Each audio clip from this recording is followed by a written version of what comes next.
Go. Hey, everybody, it's Marianne and Rexy. It is a Saturday afternoon, August 8th, which is the 8/8 portal. We're going to talk about that in a minute. Rexy is going to mystify us with all of her wisdom on that. And it's a Saturday afternoon. One of the things I want to talk about first is the trolls. There's people out there that are like making comments that I should be wearing a scarf around my neck and all of this stuff. Now, folks, I'm 57.8, and I think I look pretty good. I don't even give a shit what you think. I'm going to be like Debbie Harry, and I'm going to get unapologetic cosmetic surgery when I feel like it. And she looks awesome at 80. So people who are trying to like make me feel insecure about the way I look, too late. It was, all of this stuff was done a long time ago. I fair warned people a long time ago about this, and you're like, save it for somebody else, because it's, I don't give a fuck. That's my heavy metal part of me. It's just too bad. I mean, it was weird. My sister sent me a message saying, "Oh, you're so ugly" and all this. And it's just like, you're 59 years old and this is all you got. Get a life. Yeah, it's a life, man. Yeah, it's like weird. Really, what you better do than give your sister shit at this age?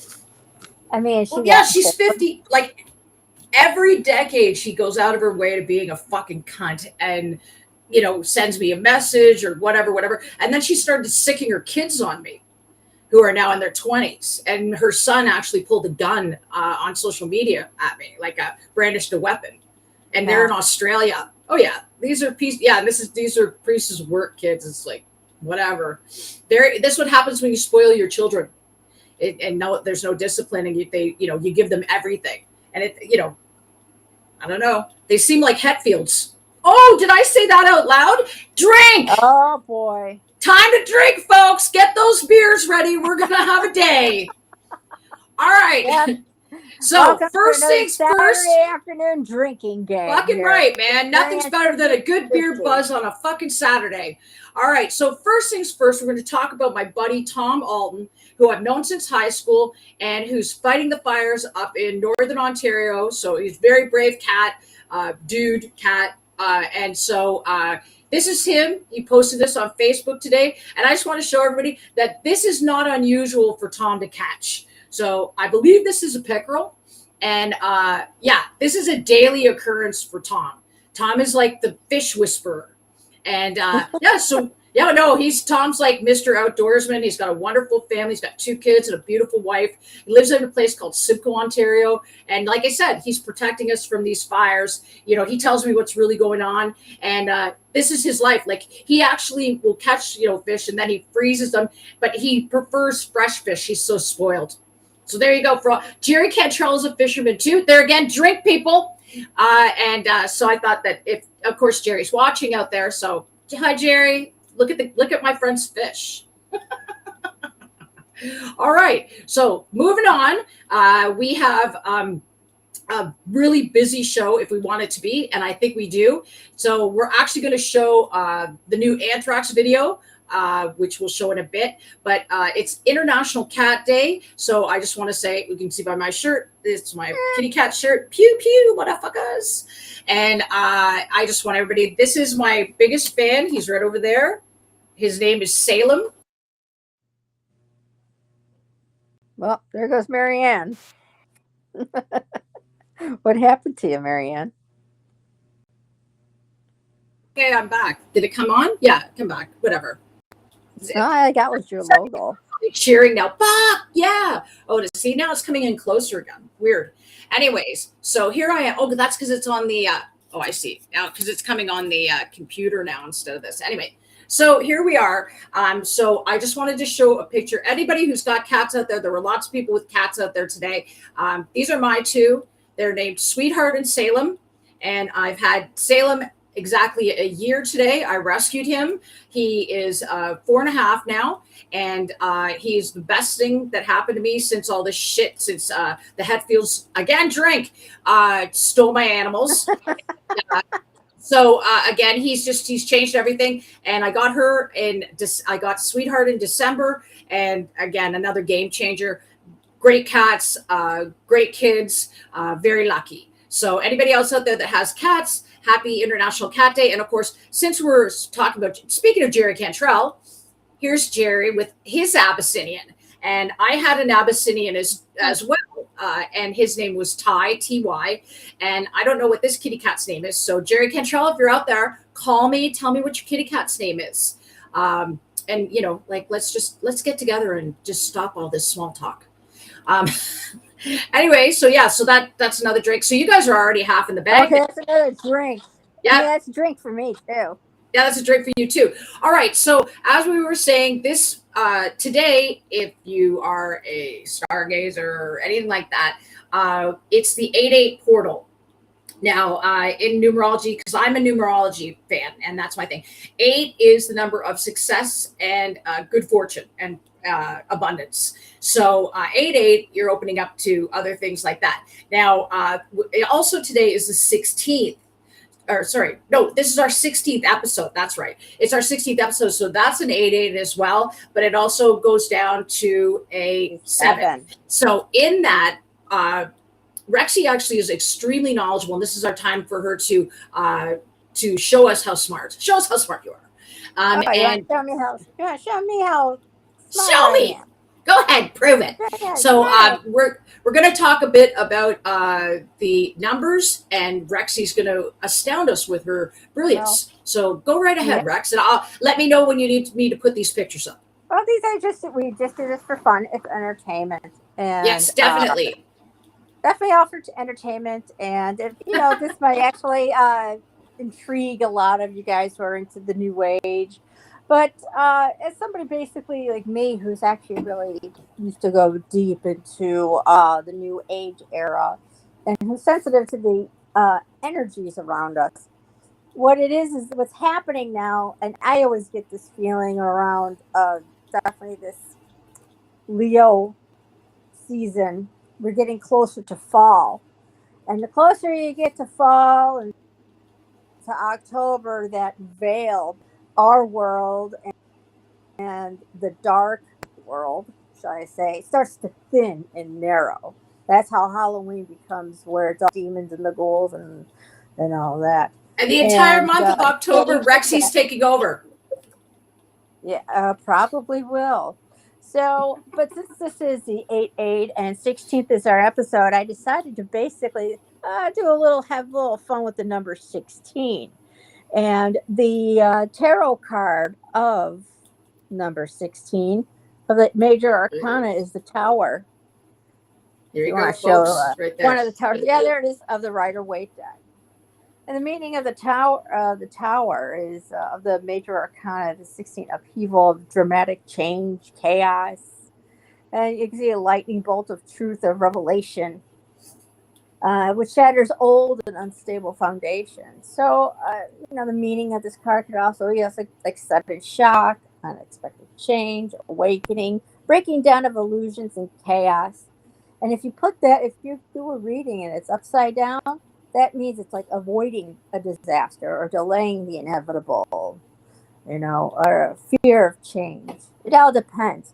But I'm not doing like actual tarot spreadsheet ratings. I'm using this as a way of like, this is the energy of what's going on for this weekend. And this is 16. So this is a little bit of the energy what we have around here. But when you take those numbers, the 1 and the 6, you get a 7. So the next tarot card you basically would be pulling up beside it would be the Chariot card. Is this one? You have the Chariot. There you go. There's your Chariot. Yeah. And the Chariot is basically the feature of the warrior standing on a chariot.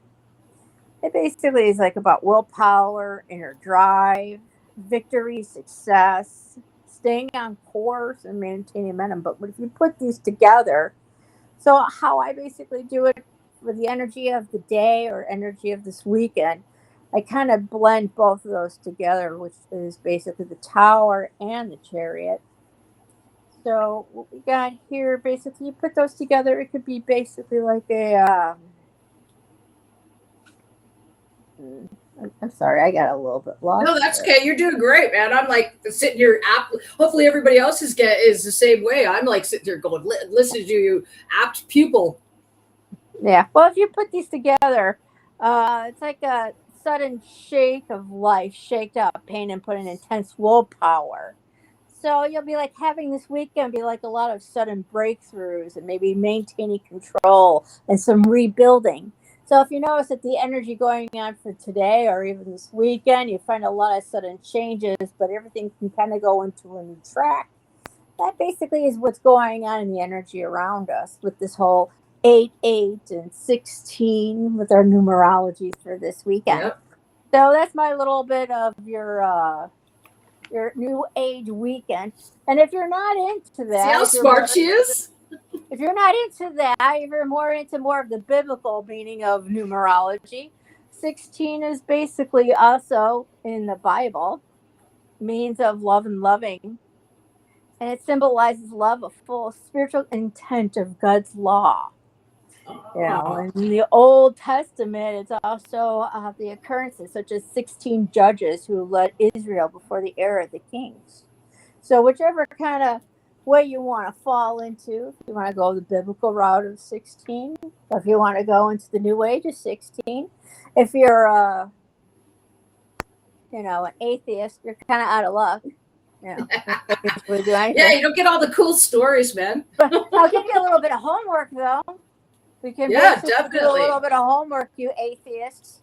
And Yep. basically, I'm also big into history, so do your research. But and for the assignment of this weekend, go to the library, pull some books out on the 16th Amendment of our U.S. Constitution for number 16. Learn about why we have a federal income tax. So that's my little schmeal today for She's our so smart, eh, numerology, guys? new age, and history buff. So you know, Yeah, no, that's great, Rex. And I just love, like, you guys, like, I mean, Dave Mustaine, probably, you and him would probably sit down and just like have the best conversation because he's like really well versed in biblical stuff too. So you guys would probably, I would like have to get out of the way. I'd have to go find a pinball machine. well, I'm So, into history also. So basically, the Bible is history. So basically, right. I'm not trying to basically indoctrinate of anybody of any kind of belief system. It's kind of like, you have to understand it is what it is. If you want to Yeah. learn history, there's basically a lot of history in the Bible. So that's why basically I like to throw that in there because everything when it comes to numbers, guys, numbers are in everything. Yep. So, in every religion, everything when it comes here all around us, it all has meaning. And it has meaning in all religions and belief systems. So, you know, take what you can out of that. Yeah. Take what you need and leave the rest. Right. And I gave atheists nice homework assignments. And Yeah. if you're from Canada, maybe you'll Yeah. want to basically do a homework assignment for 16 too. I don't And even know basically what. learn about your prime minister. And 16 is also the 16th president of our country was President Lincoln. I don't even know who the 16th prime minister was of Canada. Right now, I'm just scared. It was Joe Clark. Joe Clark. Okay, yeah, he was like, I believe he was progressive conservative. There was yeah, he's forgettable. He was forgettable. I don't know what I'd have to find out all the shitty things he did. All you do is you just go back with these prime ministers and you just look at all the shitty things they did. But like, talk about, and pardon the pun, but trumping somebody, Trudeau and the guy now, it's like just they're just destroying everything that was built by. Well, I mean, and then we'll stop talking about politics. But Justin Trudeau, during his time as prime minister, spent more money than all the other prime ministers combined, from John A. Macdonald to Stephen Harper. So, way to go, Trudeau. Well, Okay, no more politics. So let's go to, what do you want to do? Birthdays, rush, or news? birthdays, rush, or news? Yeah. Well, let's basically go into let's get rush out of the way. Okay, lots to do here. Okay, everybody, and as we know, where's your happy place? a Rush concert. So just say those magic words. And this week, There's no place like Rush. it just said, yeah, there's no place like a Rush concert. And that's the truth. And luckily enough, this week, Rush is in Tirana. And here we are with some great pictures. So this is Rush Toronto. They're playing at Scotiabank Arena. They're playing 4 nights. They started last night, and it was so exciting. So many people have come from all over the world to see Rush here in Toronto. It's been a pilgrimage. And so we've got some really great pictures. I've got a group of people that came in from Brazil. There are over 50 of them that came. Of course, Rush in Rio is a very popular live DVD of Rush's, and I really love that one too. As well, let me just see what I've got here. This is Rush in Toronto. Somebody took a picture from inside the venue of the Scotiabank Arena. It's where the Toronto Maple Leafs play, and it was just fire. And the coolest part was for me was that everybody was my age. So I thought that was really great. Now, we've got some cool pictures. There was something they had here called RushCon, which was a Rush convention. And what they did was whoever did it, they got a bunch of stuff together, and they got some really big people to come to that show. And who they got, there's a guy named, the picture I got is, this guy's name is Anthony Cartagena. I don't know where he's from. And this picture is him, and his last name is Smye. He is the artist for all of the Rush album covers. So that's kind of a score if you're like a nerd. So he went to Rush and he saw him on the street. So how he recognized him, I do not know. This just shows you how hardcore my Rush fans are. So this guy's come in from out of town, and he, got to meet this guy. Now, the coolest Rush with Schmarminess, besides the one I showed on Wednesday, which was Diana and John from the UK, is Victor Johnson. Now, I'm not sure where Victor's from, but Victor got to meet Judy and let me just double check on, Judy and Nancy. These two ladies here are Judy and Nancy Peart, Neil Peart's sisters. So, I mean, everybody was at that show last night. And so this is what everybody did during the day was they went to RushCon, and Neil, I couldn't imagine, like, I'd be so excited to meet the sisters. That's like meeting Cliff Burton's sister, like, it's so cool. All right. And let me just see what else we've got here. Okay. And then we've got some Rush news. Oh, wait, there's one more thing I want to show. And that's this guy here. Okay. His name, I got this off Facebook. This is from my Facebook group. And it says, for anyone attending the Toronto show, my brother was a huge Rush fan. He passed away 4 years ago. And so what they've done is, if you see a picture of this guy, and I guess they're using this picture actually, there'll be a QVR code. And if you click on it, then it will show up on the family's, and it will tell them where their brother is. They call him JFK. And he's posted cards, and the QVR code on the back. They all have left around the city and the concert venue, so that JFK can be remembered. So I think that's pretty cool that they did that for their brother. So if you see this guy, if you see a picture or a card with him on it, click the QVR out on the back to show the family that you've seen him and that JFK is there in spirit. So again, I love this stuff because it's like, so many times, I mean, a lot of this is, I'm seeing so many families, different generations coming to these shows together, and it's just fantastic. I'm excited for everybody, as you can see. I was really excited last night. I actually had to sit and wait up until I saw the entire set list, and then I went to bed. So again, they opened with Xanadu, and it's just, it was a great one. Now, got some other things. We've got this right here, which is very exciting, which is Rush is doing a 50th anniversary of 2112 edition, which is amazing, as well as this greatest hits package, which is 1974 to 1987. Both these are coming out in October. So these are obviously Christmas tree presents, or whatever you choose, whatever your holiday of choice is, or maybe you just love somebody and want to give them a wicked that's my era of Rush. So I'm like super excited. I definitely would be grabbing that regardless, even though I have all those Rush albums anyway. The other exciting thing that's going on is that in September, the CBC is releasing a documentary on Neil Peart.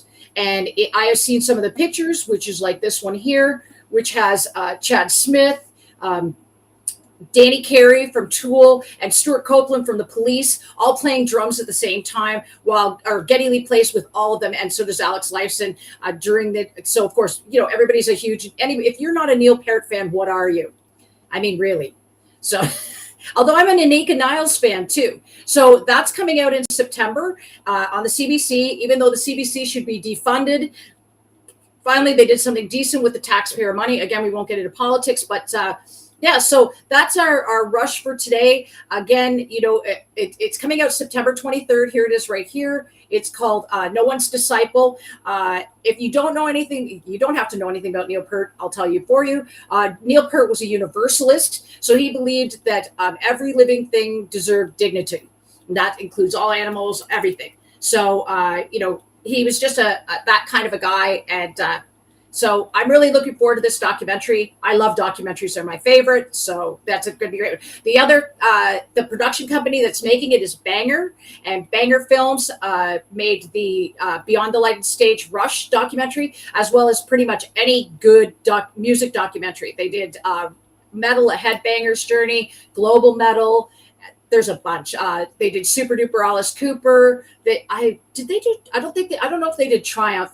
But they're really like Sam Dunn, and I can't remember the other guy's name, but Sam Dunn, I actually talked to on the phone one day. My friend was, she, at my 2 degrees from Geddy Lee, this girl is actually it, woman, I guess, but she was my roommate. And then her brother-in-law was Geddy Lee's best friend they do wine. And so, because Geddy Lee's a big wine guy, he's part of a group called the Grapes of Humanity, who actually all these rich guys get together, drink really expensive wine, and decide where they're going to donate money.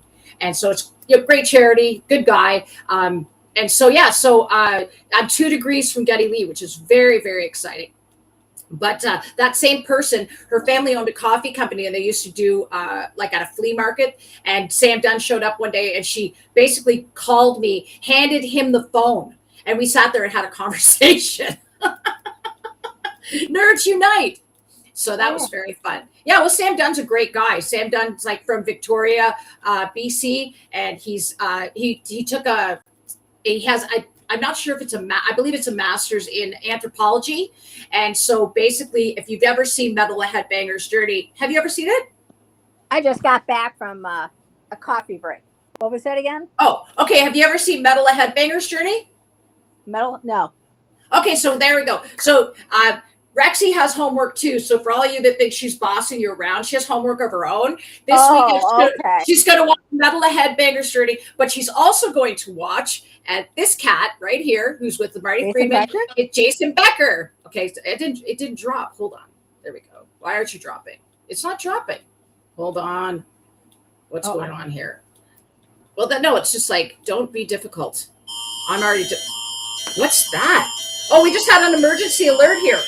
Environment Canada, very large hail. Hail. All right. Hail taxi. So we're getting some hail. So, it is 3:33. So it's dime time, everybody. Drink. That's a gimme. So in the Eastern time, it's 3:33. So this here is Marty Friedman, of course, and this gentleman here is Jason Becker. Now, Jason Becker is a prodigy. He started his career as a guitar player at 16. And I'm not sure if everybody's familiar with him, but he was in a great band called Racer X with Paul Gilbert, one of my favorite, super nice guys. Yeah, Racer X was a great band. And he also, of course, was in David Lee Roth Band. And he was incredible. And unfortunately, what happened to Jason was Jason got Lou Gehrig's disease, ALS.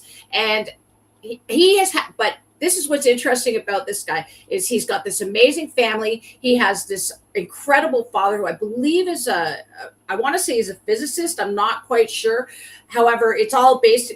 Jason has an amazing documentary that you can see, and I will put the link at the bottom of this on YouTube so you can all watch it because it's on Jason Becker's website page. It's called a documentary called Not Dead Yet. Jason Becker has been living with Lou Gehrig's disease for 37 years. This is unheard of. This is unprecedented, and it comes to having these awesome parents. His father set up this application or whatever it is where Jason can still, like, Jason anybody who doesn't know what Lou Gehrig's disease is basically like your body's shutting down on you, but your brain's staying alive. And so, basically you become completely immobile. And I don't need to show, if you guys want to see pictures of him like that, that's fine. He looks great still. But he, from the neck down, he can't move. He can't move. He basically is fed through a feeding tube. They brought in this amazing woman named Wendy, who I believe is his partner now, and she has gotten this full regime of good diet for him. And he's 37 years living with Lou Gehrig's is just crazy. That's fantastic. He talked to Ultimate Guitar Magazine recently and said that he didn't talk. What he does is when his father will decipher what he's written, not written, but he writes with his eyes, which is really cool. And he writes music with his eyes. His father has set this program up so that he can write music with his eyes. And he has an entire album. And one of the people that's really become a good friend of his now is Nita Strauss, who is Alice Cooper's guitarist. She just had a baby.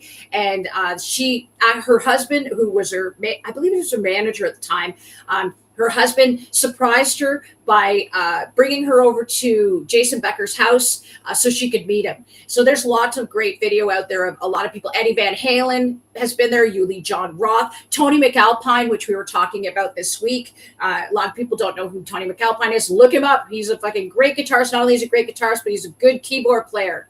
So again, Jason's documentary is called Not Dead Yet, and it's worth a watch. You just all of a sudden you'll see Triumph of the Spirit. It'll blow your mind.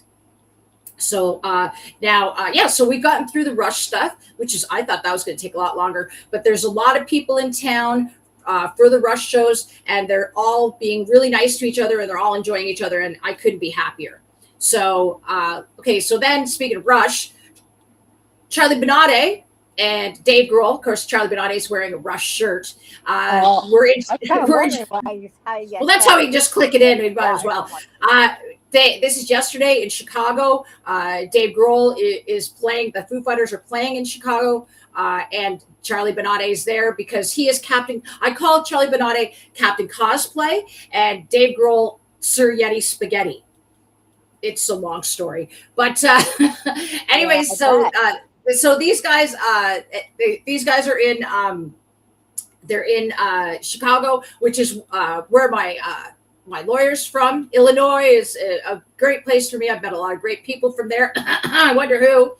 And so there that's fun. Now, if we want to, we can go directly from here to, we're gonna watch part of the new Anthrax video, which is everybody's got a plan. So do you think you want to do it now? Sure. Let's go. Okay, let's do it. Sure. All right. Okay, let me just see I just need to see how I do this again. Yeah, I know. Now you're asking me to do technical things. Is that a Canadian thing? What? Share. No, I told you. It's my friend Tim. He never said no to anything. He's a Virgo, and never said no to anything. So you'd say to him, "Hey, you want to do this?" And he'd say, "Sure." Right. So I don't know if he ever did it, but he kind of went underground when all of this drama started with me. I never knew that Virgos were so easy pleasing. He's one of the best friends I've ever had. He was always there for me. He was in law too, and both of us hated being in law. He was a lawyer, and they were about to make him partner, and he fucking quit. It was hilarious. They had him at a meeting to make him a partner, and he said, "No, I don't want it." Nobody does that. So it's just, he's a legend. I just think he's fantastic. So so we're gonna go here, and I'm gonna go to the screen, and I'm not gonna watch the whole thing because I don't want to get us in trouble. Not that I think Anthrax would give us any trouble, but I would hate that we get busted for it. But everybody's got a plan. It's the new Anthrax song. We're going to do about 3 minutes of it, and then we can talk about if it's good or not. I haven't heard it. Rexy hasn't heard it. So everybody's listening to this for the first time, except if you heard it already. So here we go.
I fucking like that. What did you That's think? good. It's I like Anthrax. that.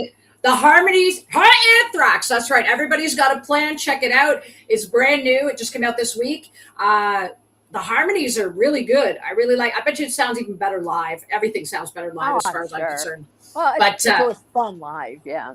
oh, I bet you that's a fun song live too. But I liked the guitar work, I liked the kick drum. That sounded great. Joey Belladonna always sounds good, and look at the hair on him. The guy's got the best hair. Well, Best. He's part Native American and Italian. Oh well, there you go. What a combination. That's great. Well, Belladonna, that's Italian, and Yeah, totally. he's also Native American too. So yeah, well, I knew he was Native American because like Cry of the Indians and stuff like that, right? Cry for the Indians or whatever. But yeah, so I like that. So I would definitely say that if it was a dump it or listen to it, I would listen to it definitely.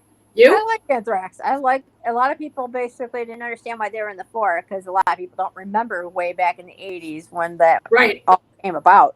But yeah, there is a reason why they're one of the four. And I loved Anthrax back then. I thought Anthrax was so fun. You know. Oh my God, back then, yeah. Fun. Yeah, they're a great band. I'm a big fan of Scott Ian and his family. I call him Uncle Social. I call his wife Pearl a Day Anti-Social. And then their son, I call him Minnie, I Am the Man. Although he's not so mini anymore. His name is Ravan, and he has his own rock band as well, which I'll tell you what the name of it is next time. Now, you want to keep going with the news, or you want to do birthdays?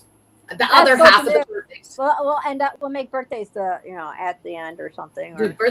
Okay. So I just got a bunch of pictures here. Let's start with Chrissy Hines.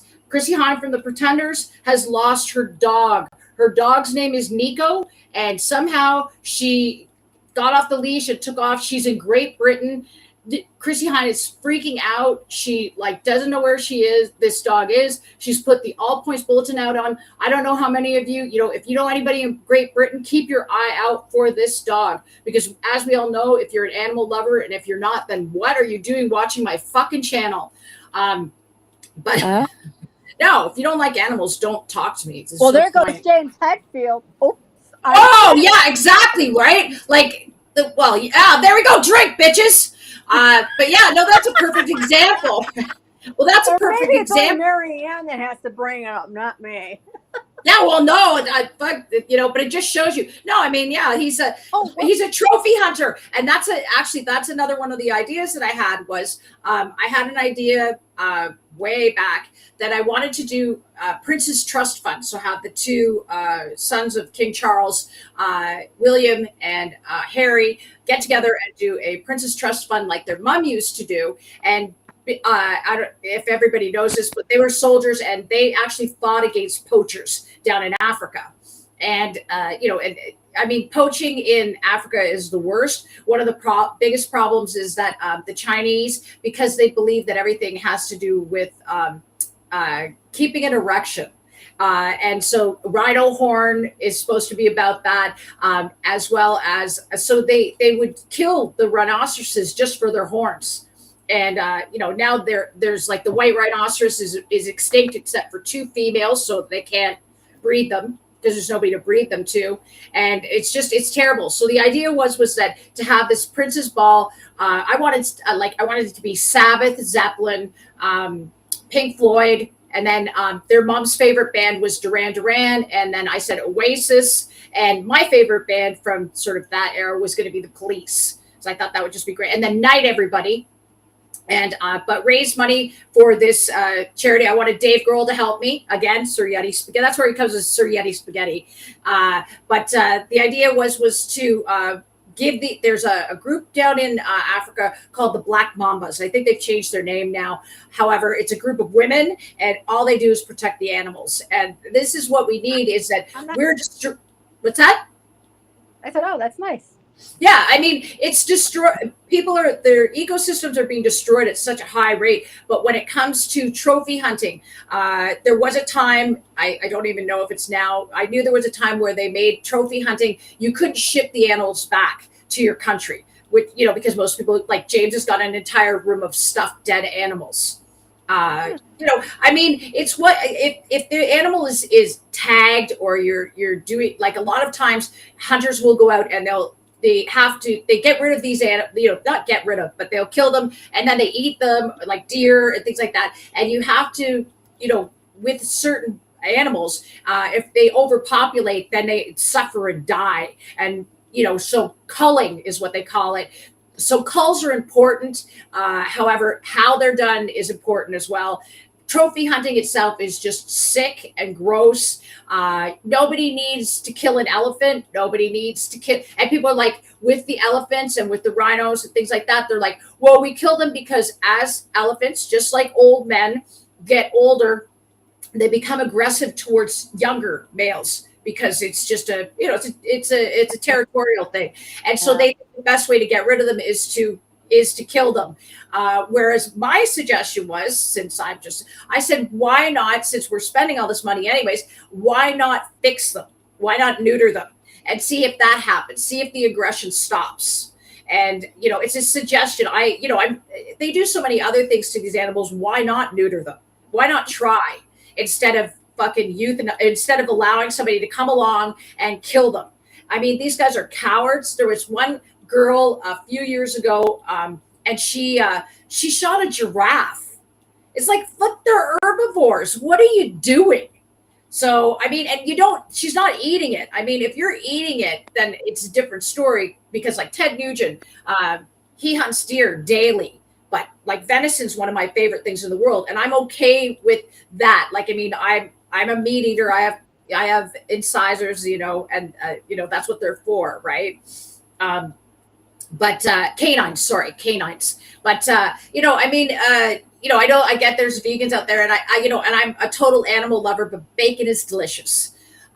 So it's and what can I do? But I mean, as far as trophy hunting is concerned, Hatfield's a trophy hunter. He actually just like, I mean, I get it if he would stop now. I mean, he doesn't need to do this anymore. He's not feeding his family anymore. But he actually went to one of these places where they do stock hunting, which I call canned hunting, which is where they've got a reserve of an area where they've got all these animals being raised, living like they think they're living normally, and then people come in and hunt them. And that's canned hunting, man. Like, go out into the wild and you should be preserving their ecosystems if you want to hunt them. But coming in and shooting an elephant, James shot a bear in Russia. Like, he came into Russia in 2001 and he shot a bear the first day, and then spent the rest of the time drunk, and he actually missed his son's first birthday for that. And I mean, this is it. So I guess a couple of months ago, he actually went to a reserve in Mexico and shot like this big, I believe it was like a mountain goat or something. Anyway, it had the huge, beautiful antlers, and he was like, yeah, and it's like, what's yeah? Fucking, the animal eats fucking. It doesn't even eat meat. Like, if you're going after an apex predator, I could see, some sort of a challenge there. But like, and if you're using a gun too, like, I'm sort of like, I'm with the school of thought that, like, if you take a compound bow, that's different than actually, using a gun. And guns, like, there's nothing to that. And so, so that's my thing on trophy hunting. And so my idea was to have a Prince's Trust Fund that they're not boys, but the princes put together, and then have a larger show, sort of like Live Aid, where one's at Wembley Stadium and another one's in the United States. Have Harry host the one in the United States, William host the one in Britain at Wembley Stadium, and kind of do it like that, and just see how much money we could raise for animals. Because I mean, they're the silent sufferers with all of this, with these data centers going up and everything else. I mean, we forget that we're stealing their ecosystems daily. I mean, I'm going to talk about this as I start talking about charities more and more, but places like Indonesia, I was talking to Rexy about this yesterday, where they are doing a lot of palm oil farming. A lot of people don't realize that palm oil is in almost everything that you find in between on the other shells, they're a preservative. And so palm oil in a place like Indonesia, they will burn football field after football field daily without ethically removing the animals or the trees because it's cheaper. So we have things like the orangutan, which is our closest cousin, suffering, burning to death. And there's a great documentary by Harrison Ford that I will post when we talk about it. There's a lot of great charities down there. There's Animals Asia, the Orangutan Sanctuary, and many more, which I'll put together. But these are all things. To me, these are the silent sufferers of all of our technology. They didn't sign up. We're the invader. There's too many of us, not them. And so that's sort of the way I look at it. And, so I try to be as nice as possible. I do eat them. But I try. I don't believe in fur. A lot of people don't know, but when the animals are raised on farms, they are anally electrocuted when they are to preserve the pelt. So there's nothing cool about wearing fur. Vintage fur, sure, it's already, take it, restyle it, but getting something new, fuck off. Like, don't be so tone deaf, right? Well, to each is everybody's own. That's how I see it. I mean, I'm not really big into furs of animals that we don't use more than just the skin. Yeah. Basically, I kind of look at it this way because how we live in our lives, we don't need to just kill animals for just fur.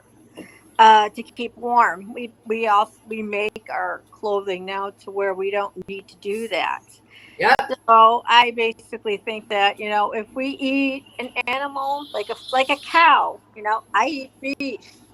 Yeah. And we use everything of a cow. We use the beef, we use the meat, we milk, and all that. Then it's okay to use the skin because you're not basically just removing that animal just for its skin alone. Yeah, definitely. You're using it for your own means of survival for a lot of things of that animal. And that's just how I see it. But I would never, you wouldn't catch me dead wearing an actual fur of something that like a tiger or a. Oh my God, no. Never. Animal like that.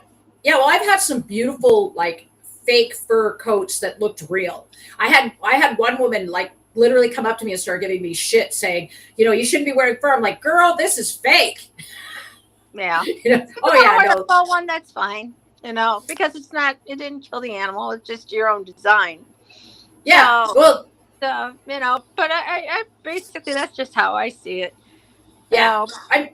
Nobody needs the fur of an animal except for that animal.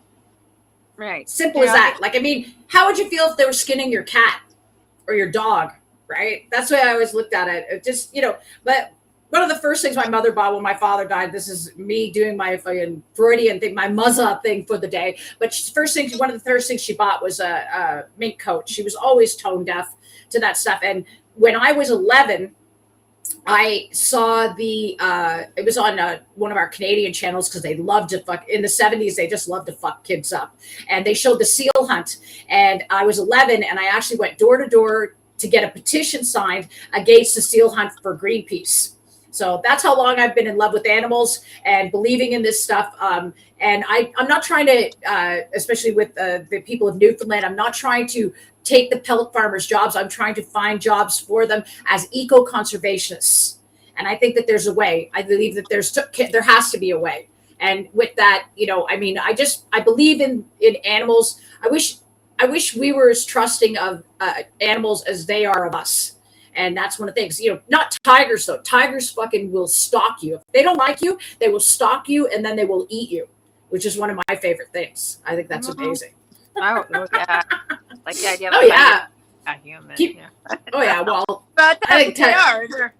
They're the what do you call it? The predators? Yeah, apex predators. Yeah. Right, and that's the other thing. We have to have those predators because, as you were talking about before, how there's an overpopulation of certain animals. That's right. So basically, the predators are the ones that up that down, and if we're losing those, then that's why we get like a whole bunch of the others. So it's important for those animals to be alive too. It's important. Well, I mean, with tigers, the Sumatran tigers and Bengal tigers, there are 350 of them in the wild. there are 10,000 of them in the US. Wow. Yeah, especially in Texas, because there's no exotic animal laws. So yeah, it's crazy. Like that whole Tiger King thing, you can watch that too. The Wildcat Sanctuary though is a wonderful. It's actually the woman who he's trying to kill in the documentary. It's her sanctuary now. She used to be somebody who bred, because a lot of these cats have been bred for petting, like the clouded leopard, for example, is a high altitude animal that's from the Andes, and they've got them in these ground level, and it's really hot, and it's like these animals, like that's not how they're supposed to be living their lives. They're very reclusive animals, and they don't deserve this, and it's not so you can see them. I mean, zoos are just like, they become this place. I get it, when we were kids we did it, but we know more now, we know better, and at that we should be respecting these animals and giving them something better. And that's my soapbox for today. Nothing to drink there. So except James Hetfield being the animal murderer. There aren't a lot of, got another shot. Yep, do a shot. Yeah, that one's definitely a whiskey shot. Okay, so here, where are we gonna go here? Are we gonna do more news? Let's do more news then. Okay, let's do more news. Okay, let's do William Shatner. Okay, William Shatner is 95. Of course, he's Captain Kirk from Star Trek.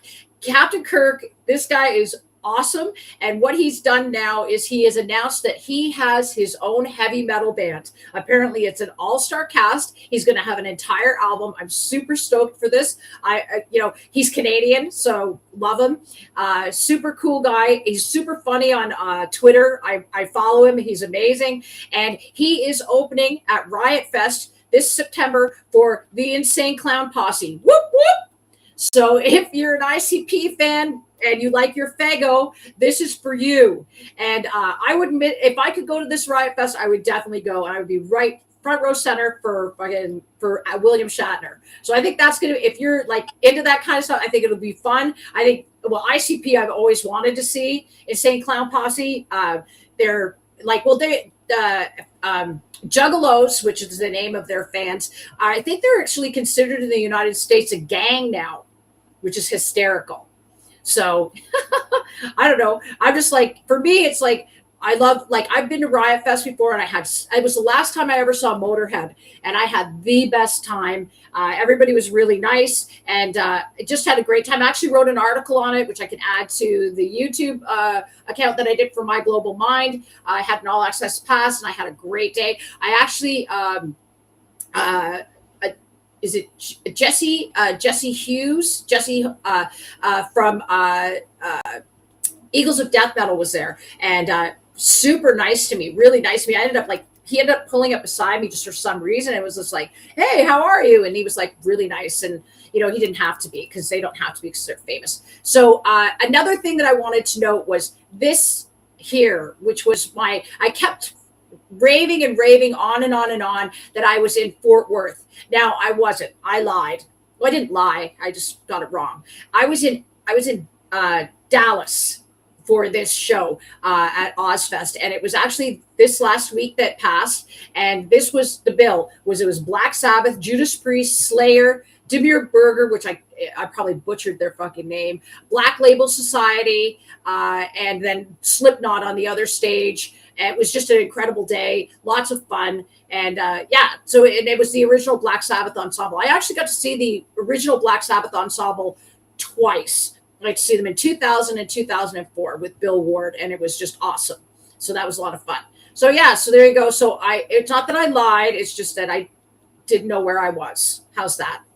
So there we go. As well, this week, or coming out, I believe it's this week, Yngwie Malmsteen has a new album called Hell or High Water, and he's got a first single coming out this week. So we'll maybe listen to that next week. So there we go. I don't know if donuts were involved, although Julian Assange did a tweet where he posted how bad donuts are for you. So maybe that's why Yngwie doesn't like donuts. Maybe it's a health hazard. Maybe. It's entirely possible. So well, so much sugar and fat, and it's, but they're so fucking delicious. But they're so delicious. I don't care what anybody says.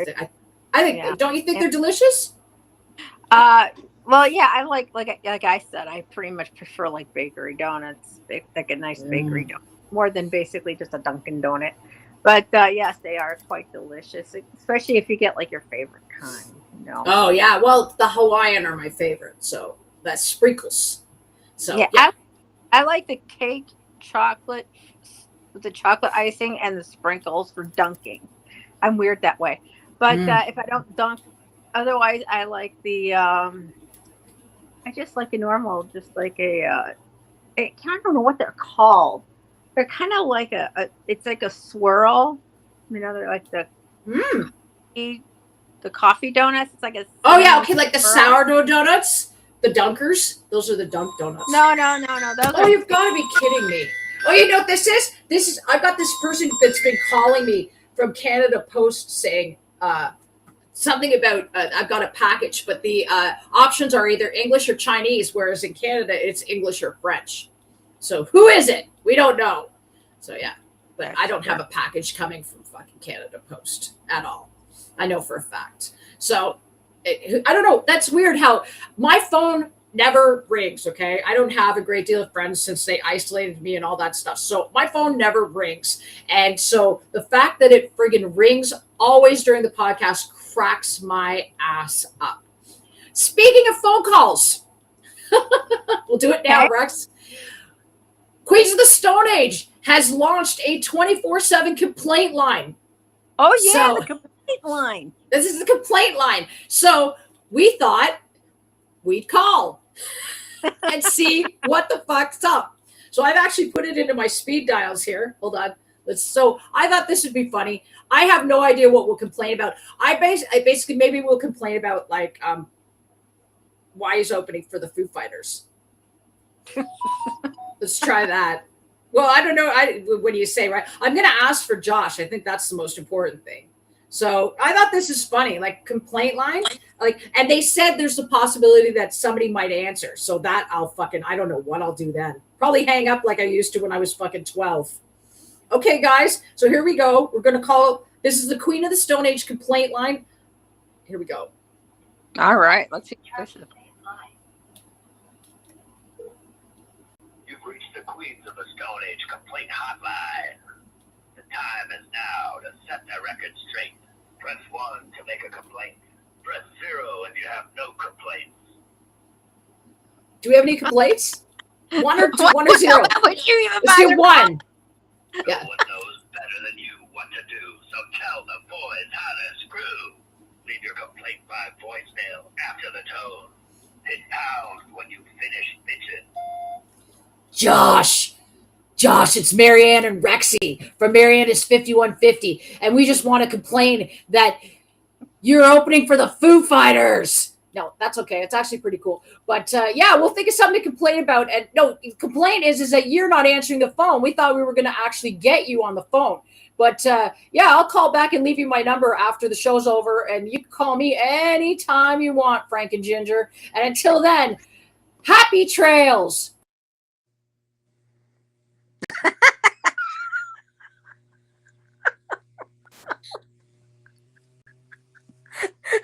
Well, there goes Marianne, guys. We don't know where she went. Did you know what I said? It said at the end of it, it said, thanks for your complaint. They said they review all the complaints personally and they'll get back to us.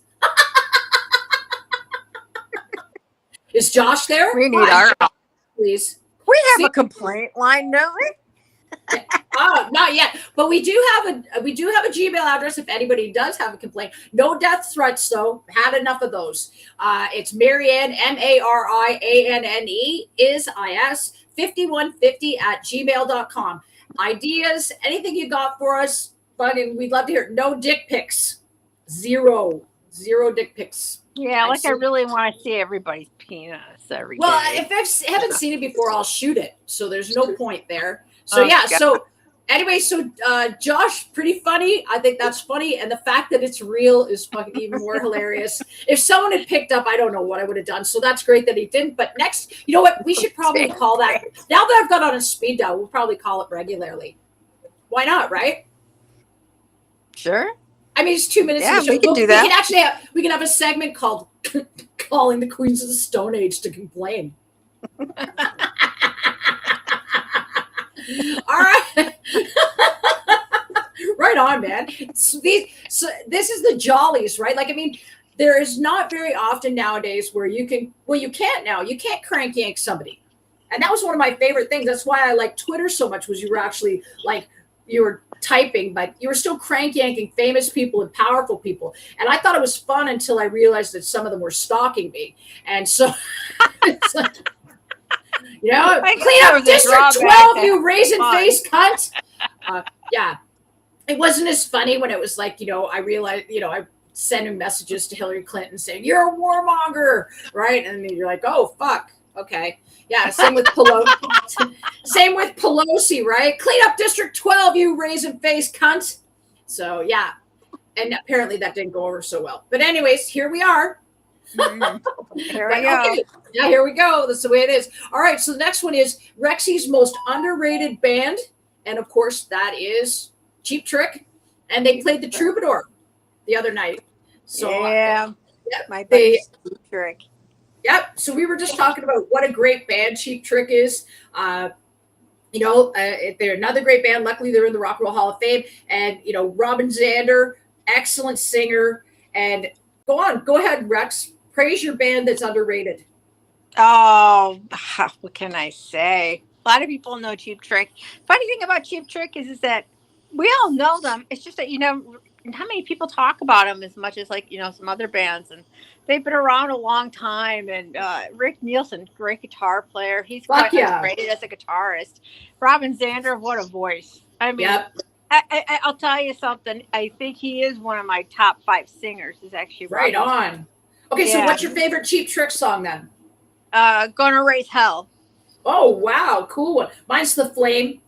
So love that song. I think it's just beautiful. Yeah. Like, so we should play Gonna Raise Hell, especially getting closer to that, you know, Halloween time, you know. Yeah, well, you're going to be closer to the dark hells. Yeah, if you think my format sucks right now, wait till October, because then Rexy gets to do it, so it'll be good. Yeah. Mine's just a drinking game at this point. So. Well, I'm going to put you in the dark spells of. Ooh, amazing. So, well, that's cool. Okay, and so now we got. Okay, let's do Joan Jett. Joan Jett, get well soon. Joan Jett has canceled her tours right now because she is having. She had orthopedic surgery done on her back. That's from carrying those heavy guitars for so long. And she's petite. She's a little tiny thing. And she's a vegan, so, you know, not a lot of great deal of protein happening there unless it's from tofu and things like that. So, you know, carrying those big, like I think she plays SG, doesn't she? SG? No, I think she plays like a Les Paul. Oh, does she play? Yeah, okay, hold on. Let me just check. Let's Google that. Yeah, let's Google that. What kind of guitar? Yeah, well, this is what Google's good for. Google lies, everyone, so don't listen to it. What kind of guitar does Joan Jett play? Oh, there we go. Okay. She plays Gibson Melody Maker and a Les Paul Deluxe. Okay. And then an Epiphone. So, yeah. So she's Epiphone signature model. So she has her own. It's a collab. Joan Jett ES339. Good numbers, too. 339. Also good 3. I like 3 is my lucky number. So we hope you get well soon, because Joan Jett's like, for everybody, if you have anything bad to say about Joan Jett, kiss my butt. The only thing I have to say about Joan Jett is that she should have probably been nicer to Lita Ford when it came to that Runaways movie. They were really rude to Lita Ford. They offered her $150 or $1,000 for her story to be in the movie. Like, that's an insult. Like, that's just insulting. Like, Lita Ford's got a great story, and that whole Runaways story is good. That movie was awful. It was just awful. Have you seen it? I think so. I don't know.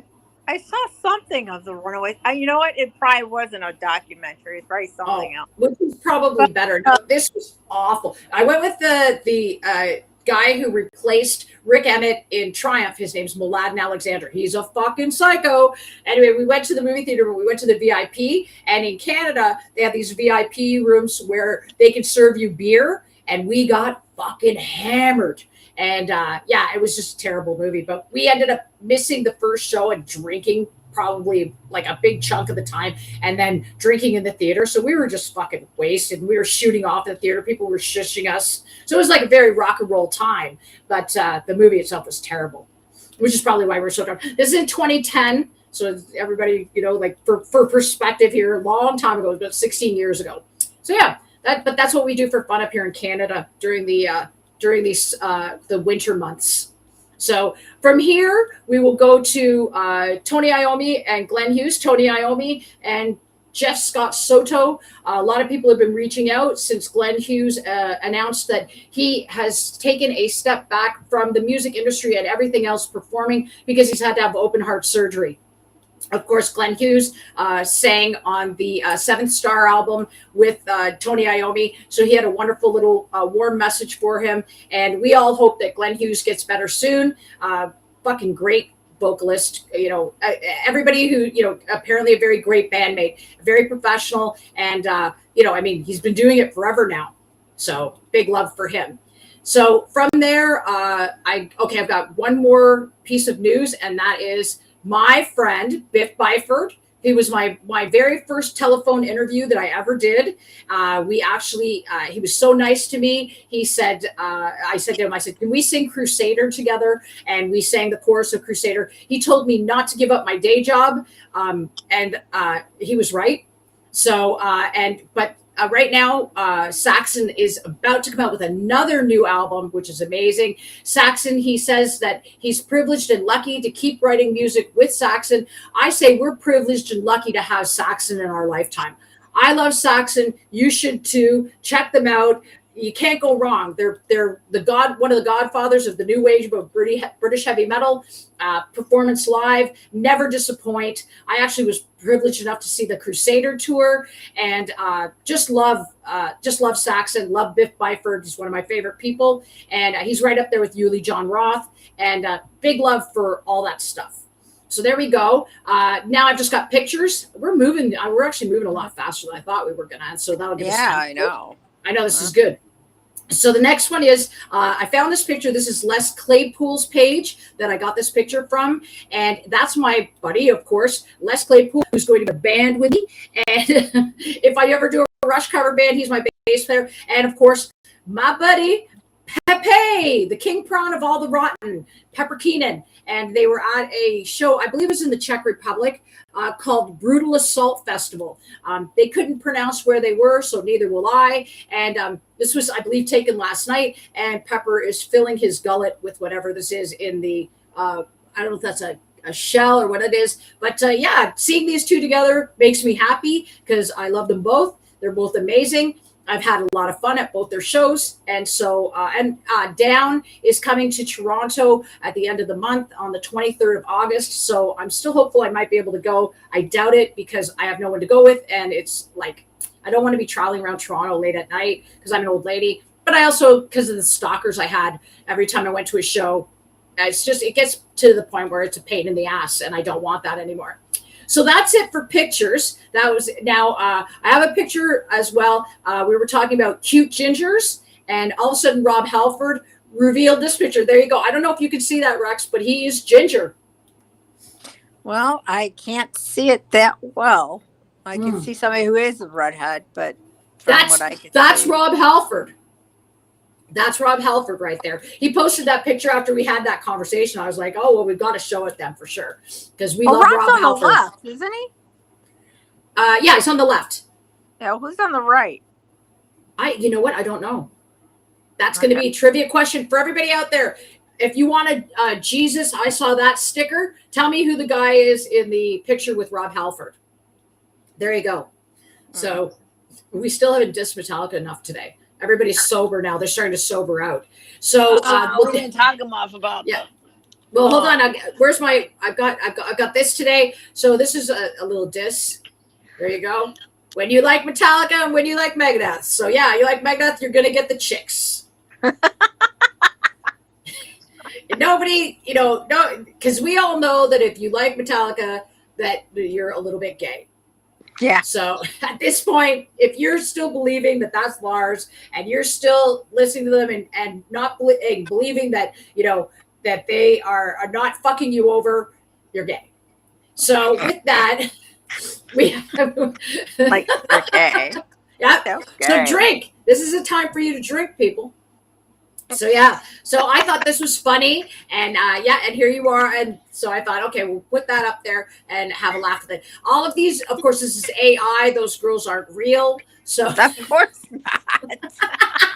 Well, neither is Skeletor. no, well, oh yeah, that's true. That's true. Okay. All right, so that's it. Now we're going to go to birthdays. Now I'm going to go in no particular order. The one thing I wanted to point out that was really cool was we did a Wednesday episode, which we never do, and on that day, August 5th, was Jennifer Finch's birthday.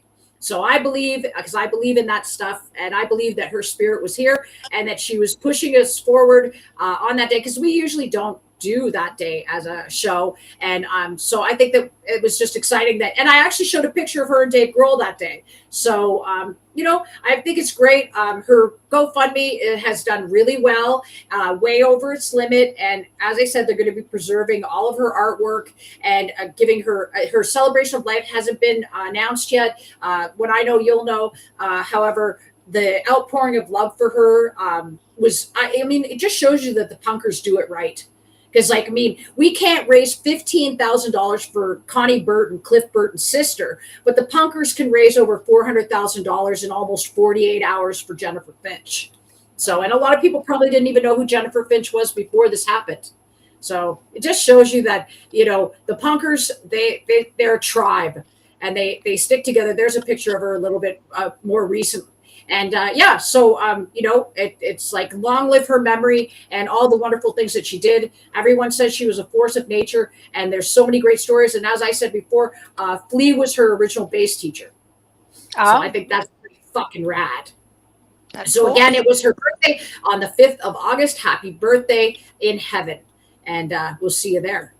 And you're here anyway. I believe that, energy surround the energy, like the energy of a soul leaving the body is supposed to be the same as a nuclear bomb. So I believe that energy, when it's released, part of it becomes a higher consciousness, and the other part surrounds the things that it loved in human life and stays with them until they move on, which is why people have premonitions, or they feel like they're talking to somebody, one of their loved ones, and whatever. I know through what I've been through with all of this garbage, which is in my book and is going to come out later, with attempts on my life and things like that, and I'm still alive. And some of those people aren't. And so I believe that I have always had people watching over me. And, and I know a lot of people, if you're an atheist, maybe you're doomed on this show. I don't know. But, with that, I believe that, if you believe in a person enough, I believe that they come to you and stay with you. But it's only positive. Everything that they do, because when you're released from this vessel, everything that happens is positive. And, and so you go into a higher consciousness, and part of everything's love. And so that love surrounds the people that it loved in life. So, people always say that they get goosebumps and things like that. And so I think that's part of it. So there we go. There's my little piece of useless trivia for the day. Okay. And another birthday. Here's a birthday for August 6th. Of course, Vinnie Vincent. Woo! Wow. Which one? He was the alien, right? In Kiss? No, he had that unk on his face. Yeah. So he was the alien, right? I don't think he was an alien. Was he an alien? I don't know. Let's Google it. He had an unk on his face, which is an Egyptian symbol. What? Yes. It's the symbol for eternal life, right? Vinnie Vincent in Vincent. Character. I'm not a big Kiss fan, but I'm familiar with it. Yeah. Oh, but Vinny, he was the wizard and the Ankh warrior. Okay. I had no idea, and I didn't realize that. I had one Kiss album, and that was Creatures of the Night. So he was on that, and he was also on Lick It Up. Yeah, he was. Lick It Up's a pretty fucking good album too. Right? Like, I'm not a huge Kiss fan either. Although now I haven't told my Paul Stanley story. So Paul Stanley was playing in Toronto at the Pantages Theatre which is the theater where they were showing Phantom of the Opera, and he was starring as the Phantom in Phantom of the Opera. I was in the second row at one of his nights when he played my friend. That was her choice for her birthday.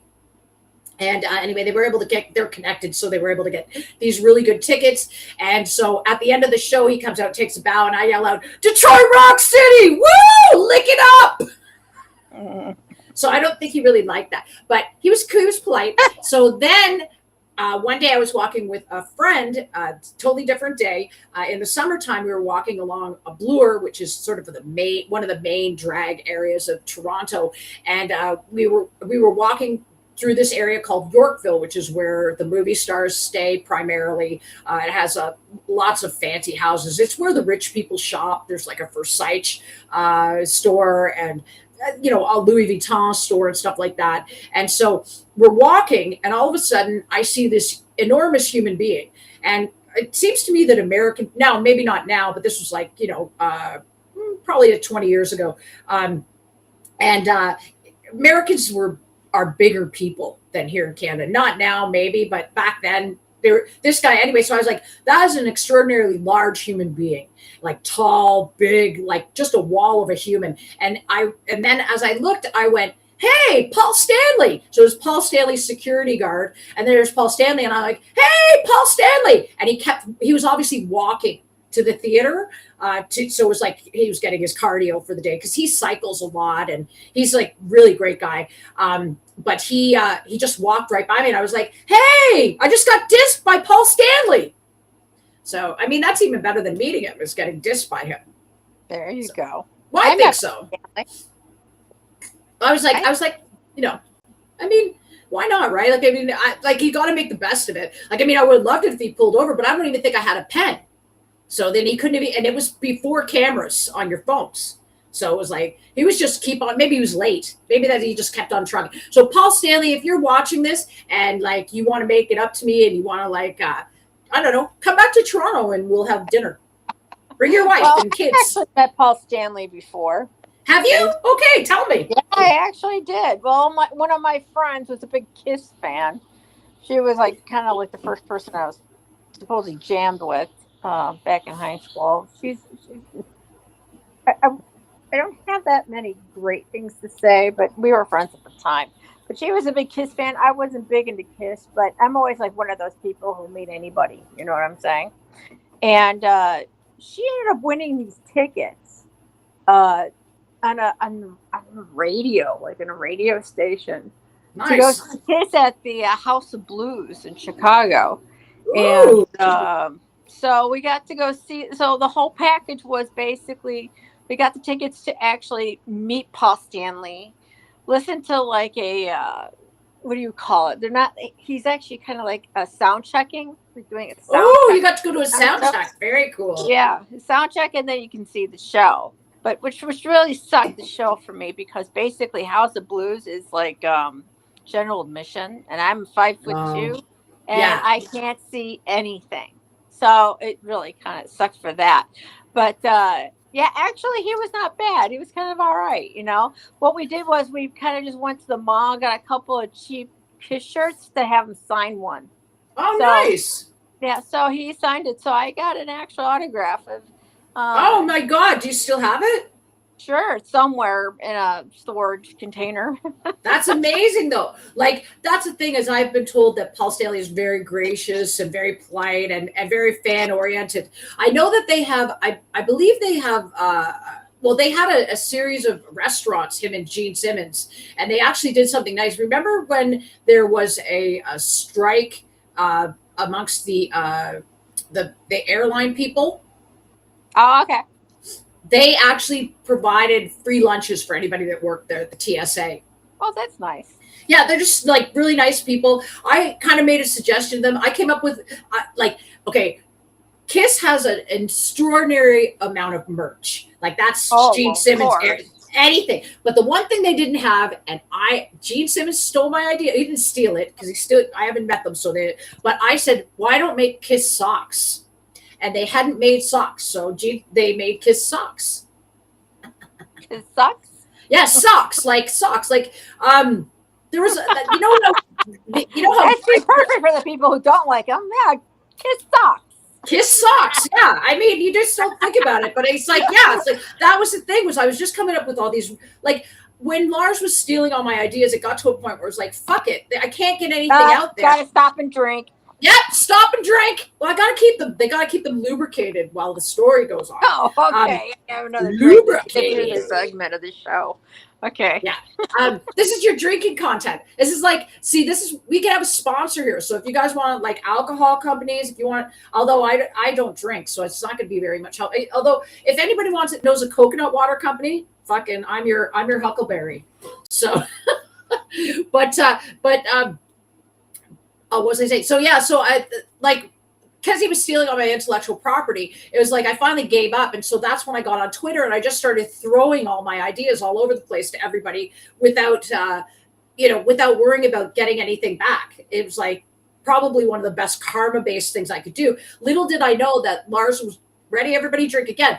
Lars was following up. He was following me, cyber stalking me on the internet. And he would go to those people and say, she's under a work contract with me. And if you use that, you have to pay me. And he thought somehow that after, like, basically the ideas that I gave him on this non-disclosure agreement, I gave it to him in 2004 and he had until 2025 to accept the contract, right? He thought that I wanted to work for him for $1 million for fucking 21 years. And so this was the thing, was he thought it was just like, oh, well, okay, but it was just for that one idea. And the merch ideas. It wasn't like, so he actually thought he would go around telling people, nobody actually asked to look at the fucking contract, which I don't understand. But he would go around tell everybody that I was a slave and that he was, and that I was on drugs and that he was collecting all of this money for me and that he was going to give it to me, which was a load of bullshit. So I hope nobody gave him any money. That's what I hope. And then, of course, I hear he was soliciting sex as well. He was telling everybody that I was a sex slave and that he wanted that for a certain amount that they could have sex with me and that this was my thing. And for that, that's how he got charged with sex trafficking, human sex trafficking, which, of course, in Florida anybody can look it up. You can see what the penalty is. So there we go. And I hope you're all nice and okay. I hope you can chug a lug on that one. So anyway, that makes me want to drink. Yeah, fuck, no kidding. And me too. It had me drinking. So August 7th, we have Jamie Jasta Man, as I affectionately call him. Are you a Hatebreed fan? I'm not much familiar with Hatebreed. I've heard of them. Yeah. I don't know that much with them. So, but it's cool. Oh, Jamie Jasta's like, he's one of those guys that, the one thing that I connected with Jamie Jasta on beyond the music is his two favorite foods are Mexican and sushi, and so are mine. So I just remember that in a Revolver magazine, and I was like, hey, we have the same food favorites, right? And I've seen him at Ozfest, as well as I think I've seen him at a couple of festivals, and the guy never disappoints. Hatebreed is a great band, a lot of fun, a little bit not really, like, it's a little heavy for me, which I shouldn't say, but it's a lot of fun to see live, and Jamie Jasta is a great person. So there we go. Another person on August 7th, of course, is Captain Bruce Dickinson, who turned 68. And so happy birthday to Captain Bruce. Of course, I'm a big Iron Maiden fan. This is my era. And they're talking about now. Iron Maiden, of course, is being inducted into the Rock and Roll Hall of Fame. Yay. And well, whatever. I mean, the fans like it, right? It gives us an opportunity. Okay. There'll be other band, musicians that'll pay homage to Iron Maiden. Hopefully, now Iron Maiden's going to be on tour in Australia when the awards come on. So they have already said they're not coming. They were never interested in it in the first place. However, Blaze Bayley, who was their in-between singer, is available. And I said, why don't you have Blaze Bayley pick it up? And I said, because the fans are going to want to see this, whether they want if Iron Maiden wants to be there or not. The fans want this, and I thought what would be cool is have Blaze Bayley, and as well, why don't you have some of the Iron Maiden children? Because I know for sure Steve Harris has 2 kids that are. One of them is in British Lion with him, or was that what they're called? Lion. Oh my God, I can't believe I don't know this. Anyway, Steve Harris has another band, and his sons are in it. His son, at least one son. And then he has a daughter named Lauren Harris. And Lauren has been singing for like 2 decades at least. So he could, like, I mean, wouldn't it be cool, like, the kids put a band together and then went and did Maiden songs? I think that'd be a cool rock. That'd be a cool rock and roll Hall of Fame. The tribute band. Yeah. The Iron Maiden tribute band. Yeah, but this celebration band, let's say. But I mean, for the Rock and Roll Hall of Fame, you've always got these collabs happening, and I thought, what a cool collab that would be if they had these kids. They're not kids; they're grown-ups now. But I thought it would just be kind of cool. I mean, then they can accept the award for their parents graciously, right? Sure. So well, I mean, why not, right? I just Bruce Dickinson, of course, now lives in France. He's remarried. His first wife, Pandy, died accidentally. It was weird. Yeah, it was something weird happened. They didn't really talk about it that much, but Bruce Dickinson, his wife, Pandy, passed, and he met this woman who is from France. She's a fitness instructor, and I believe he married her last summer. And Bruce Dickinson, again, he's coming to Toronto this month with Run for Your Lives with Megadeth and Anthrax, as well as he's attending Fan Expo. Yeah, no way. Like, I haven't mentioned this before. And he's coming to Fan Expo to sign autographs. I can't afford to go, which I wish I could, because it's like $200 a day, plus whatever it would cost for me to get my picture taken with him. I have gone to this Fan Expo. I love it. I love watching the cosplayers and things like that. You know who loves to cosplay is Charlie Bonate and his wife, Carla Harvey. Carla Bonate. So they both have CB as their initials. I never thought about that before. That's cool. Anyway, she looks like a little Bratz doll. She was in the Butcher Babies. And I always said the one thing that Funko missed out on was doing Butcher Baby dolls. Do you like Funko dolls? I'm not familiar with them. Funko dolls are the ones, they're plastic. They're about this big and they have like the big heads. I'll have to get you one. Well, I'll get you a Dave. I think there's a Dave Mustaine. There's got to be. There's a Jerry Cantrell one. Yeah. Oh yeah. No, I mean, it's like I love action figures. This is where I know Zach Wilde and I would be total friends, because he loves his action figures, and it's just like his wife calls them his dolls. And he's like, it's not dolls, it's action figures. I'm like, that's right. So anyway, it's I think the thing is Fan Expo is great. The cosplayers get a chance to dress up.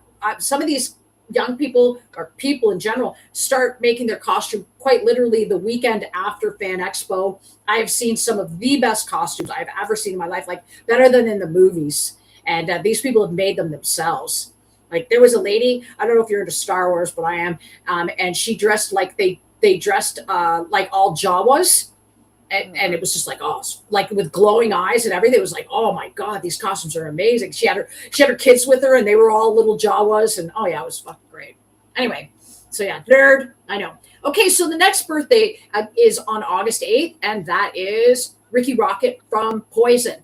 Are you a Poison fan? No. No. But you know what? I actually started appreciating them a little bit later.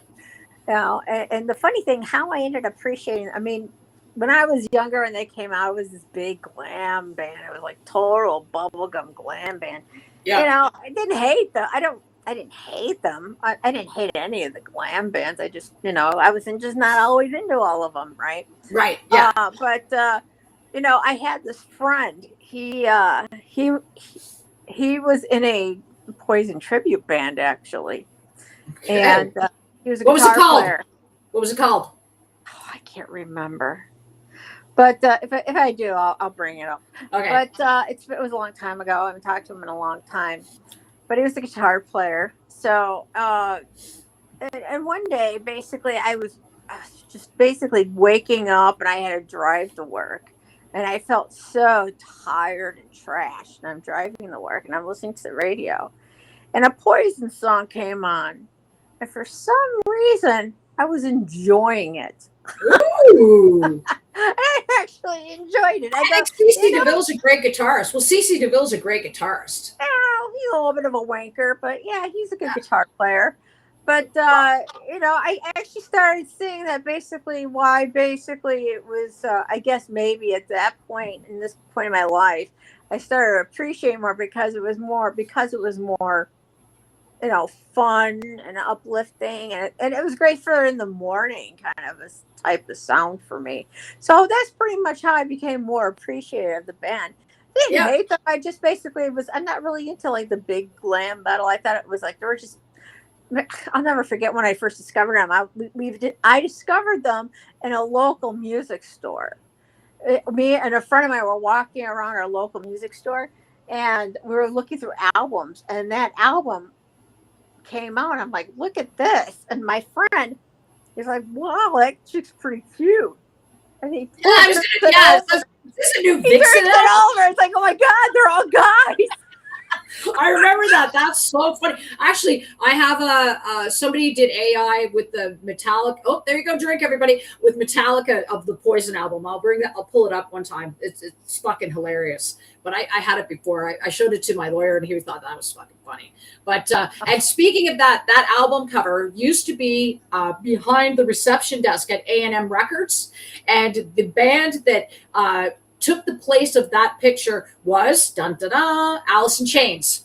So basically, like Bret Michaels said, the day he went into A&M and saw that their picture had been taken down, he knew that their career was done, and it was taken over by the Seattle Sound movement. Well, so, yeah. But CC DeVille, there's another funny story. CC DeVille was on that one of those reality shows where they lock you all in a house, all these famous people, and he was addicted to crack for a long time, and he lived somewhere in Beverly Hills, and he used to sit out by his pool and like fucking crank his guitar and play all day, and he lived next door to Dionne Warwick, who, of course, is Whitney Houston's aunt, very famous woman, Dionne Warwick's psychic friends. And apparently he just, like, absolutely pissed her right off. Oh, yeah. That is Psychic Friends Network. Yeah. You did? You remember that? Yeah. Do you remember Miss Cleo? Yes, of course. we had another guy up here called the Amazing Kreskin, and my buddy Les, that was his great uncle. And this guy, you stand up in the, I don't know whether it was fixed or not. I was a kid, so I love magic, so I'm a believer. And this guy would literally pick somebody out of the audience and then go through the phone book. Yes, there's this thing called phone book that we used to have where it's before computers, and he would like go through the phone book and actually pick this person's name out of the phone book. So whether it was a plant or not, I don't know. But as far as I was concerned, it was the Amazing Kreskin, and he was amazing. So there you go. And so now another August 8th, which of course is today, is The Edge from U2. Now, are you a U2 fan? No.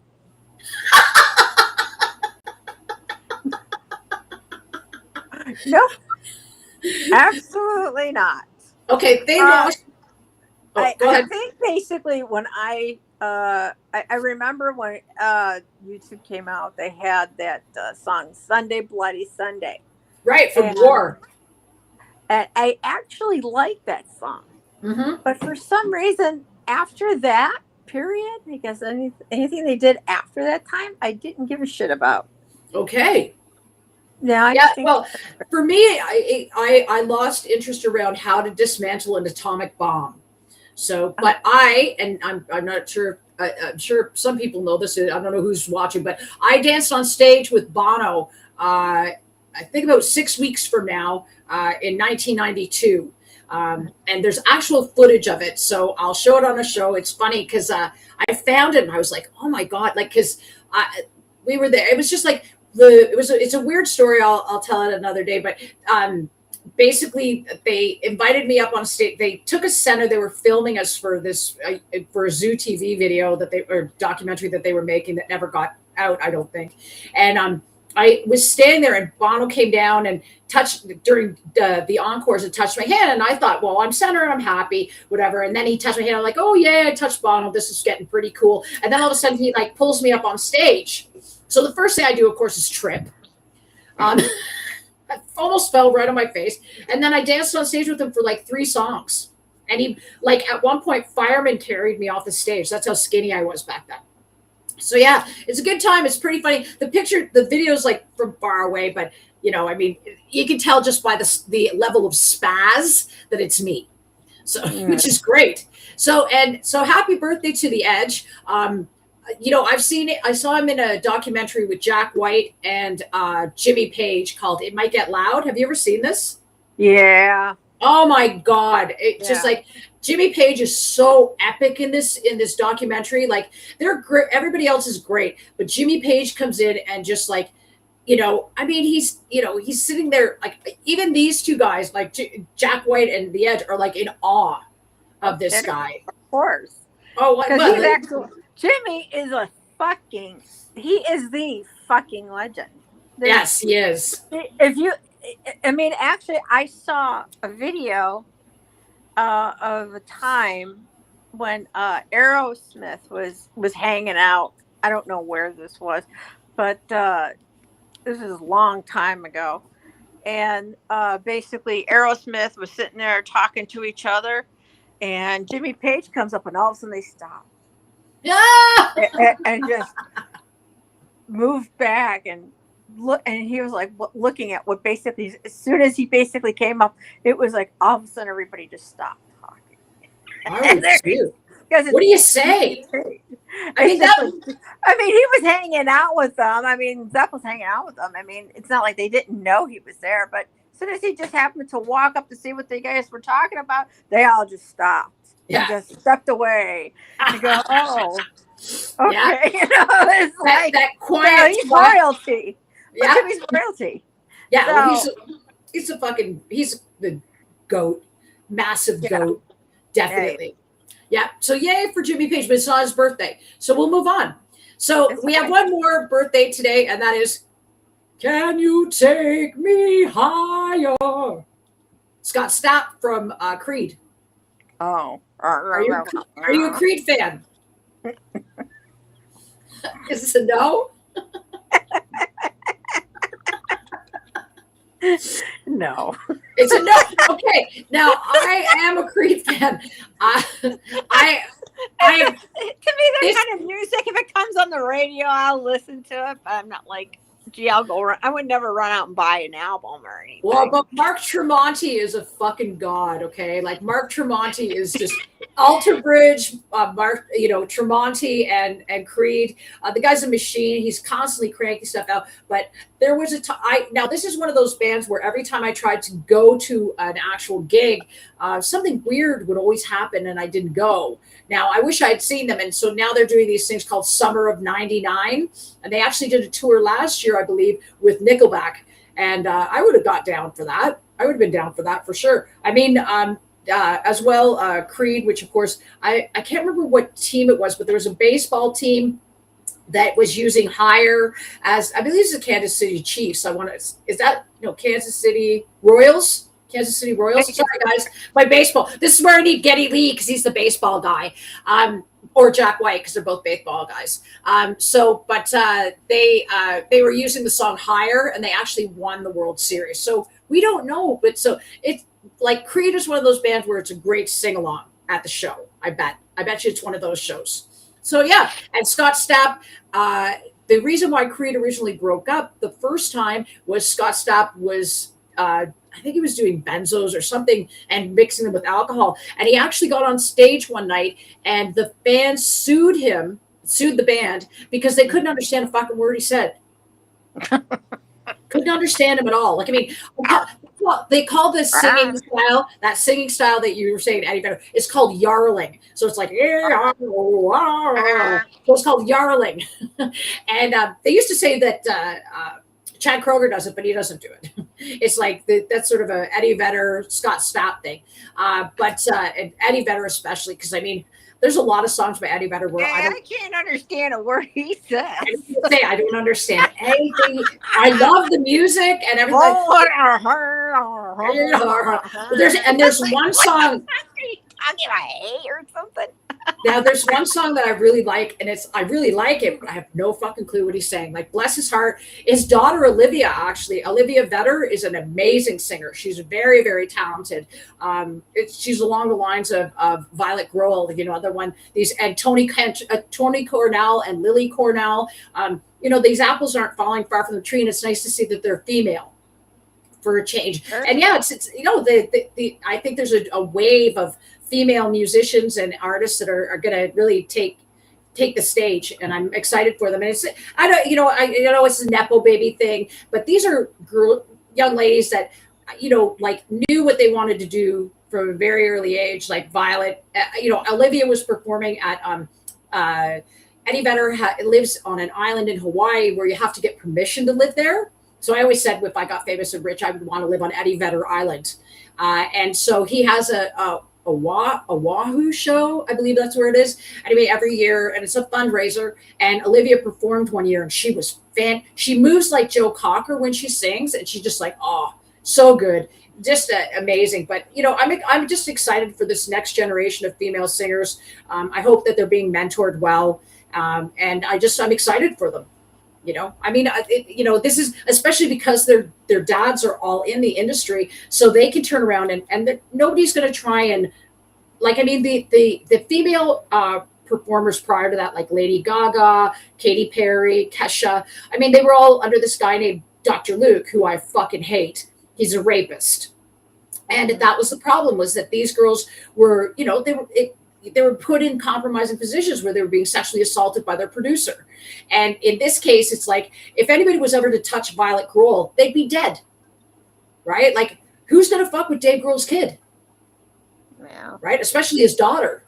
Are you kidding? The guy's huge. It's like that's like touching a Sasquatch's kid. And then I'm thinking, so basically Bigfoot what you're saying is that the only women that could survive in the business are women who are basically kids who are related to a big superstar. Well, I think that, or they have to have a dad that likes to use firearms, or a brother that knows mixed martial arts. No, these guys are.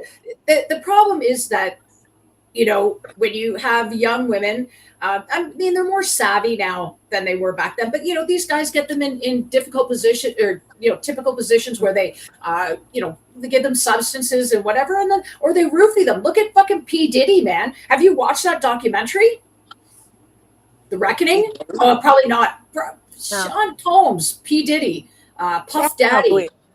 That guy, I thought that was a joke. I thought there's no fucking way that this stuff really happened. And now that I've seen in the documentary, I'm blown away. But he was roofieing girls. He roofied Aubrey O'Day. Like, him and Aubrey O'Day were on this show called Making of the Band. And she was in a band called Danity Kane that he created. And Aubrey O'Day is like, she's small like you. She's 5'2", but she's like, she was a dancer and this and that. And her and Sean Combs clashed. Like, he fired her from the band. Well, somewhere in between here and there, Sean Combs roofied her drink and raped her. And she doesn't even recall the incident. Him and a bodyguard raped her. And somebody walked in on them while they were doing it. And she was so out of it, they just thought that that's what she wanted. And she didn't even recall it until this person made a deposition. She did not even know that it happened. Can you imagine? And that, I mean, like, the fact that Sean Combs got such a short amount of time is like, I think he got only 8 years or something, and he'll only do 4 probably or something. But I mean, this is the industry. It's like, we have to protect these people. And the best part about The Reckoning is that I have a couple of favorite rappers, and all of them come from Shady Aftermath and Dr. Dre. So there's Dr. Dre, Eminem, and 50 Cent. And 50 Cent, Curtis Jackson, has a huge, he's a TV mogul now. He's a movie mogul. And I watch BFM, BMF, and as well as Book of Power, which are two ones. And if you don't like the word motherfucker, you won't like these shows. But of course I do, because I'm motherfucker. But anyway, they're great shows, very well produced, exciting stories. And but one of them, he's the one who produced the Sean Combs documentary. I think everybody else was scared.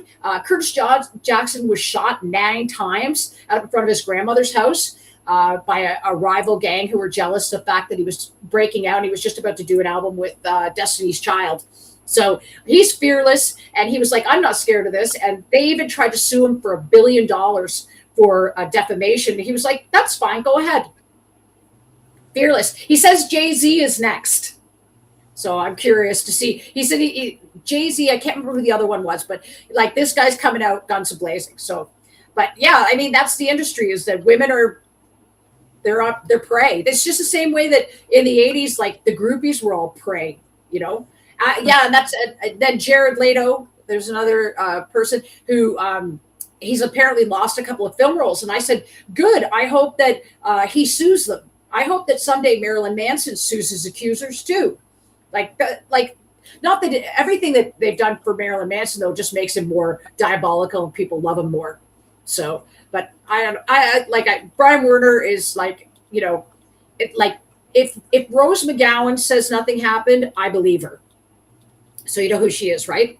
Yes, she's an actress. Yeah, so I believe her. She had that whole thing with Weinstein. That's right. He jumped her. See, she was in a fucking great movie called Doom Generation, and then she was in Jawbreaker, and she's a great actress and very cult film movies. And she, you know, he fucking jumped her. You know, I mean, that's the thing. Like, these girls were innocent women, were going up to his hotel room, and he was like answering the door in a bathrobe and then asking for massages. Ugh. You know, and if you did it, then you got, and there are a couple people, I don't have to mention their names, people know who they are, but there's a couple women that went for it, and they are big, huge fucking stars now. But then there were a lot of women that said no, and at that point, that's when he jumped them if he could get an opportunity. He's a big guy too, big guy. Now, interestingly enough, Courtney Love, who had a amazing film career going, she'd just been nominated for a Golden Globe in People versus Larry Flint, and she was out in front of on a red carpet somewhere, and they said, what are your tips for a young actress looking to get in the business? And she said, if Harvey Weinstein invites you to the Beverly Wills chair for a meeting, don't go.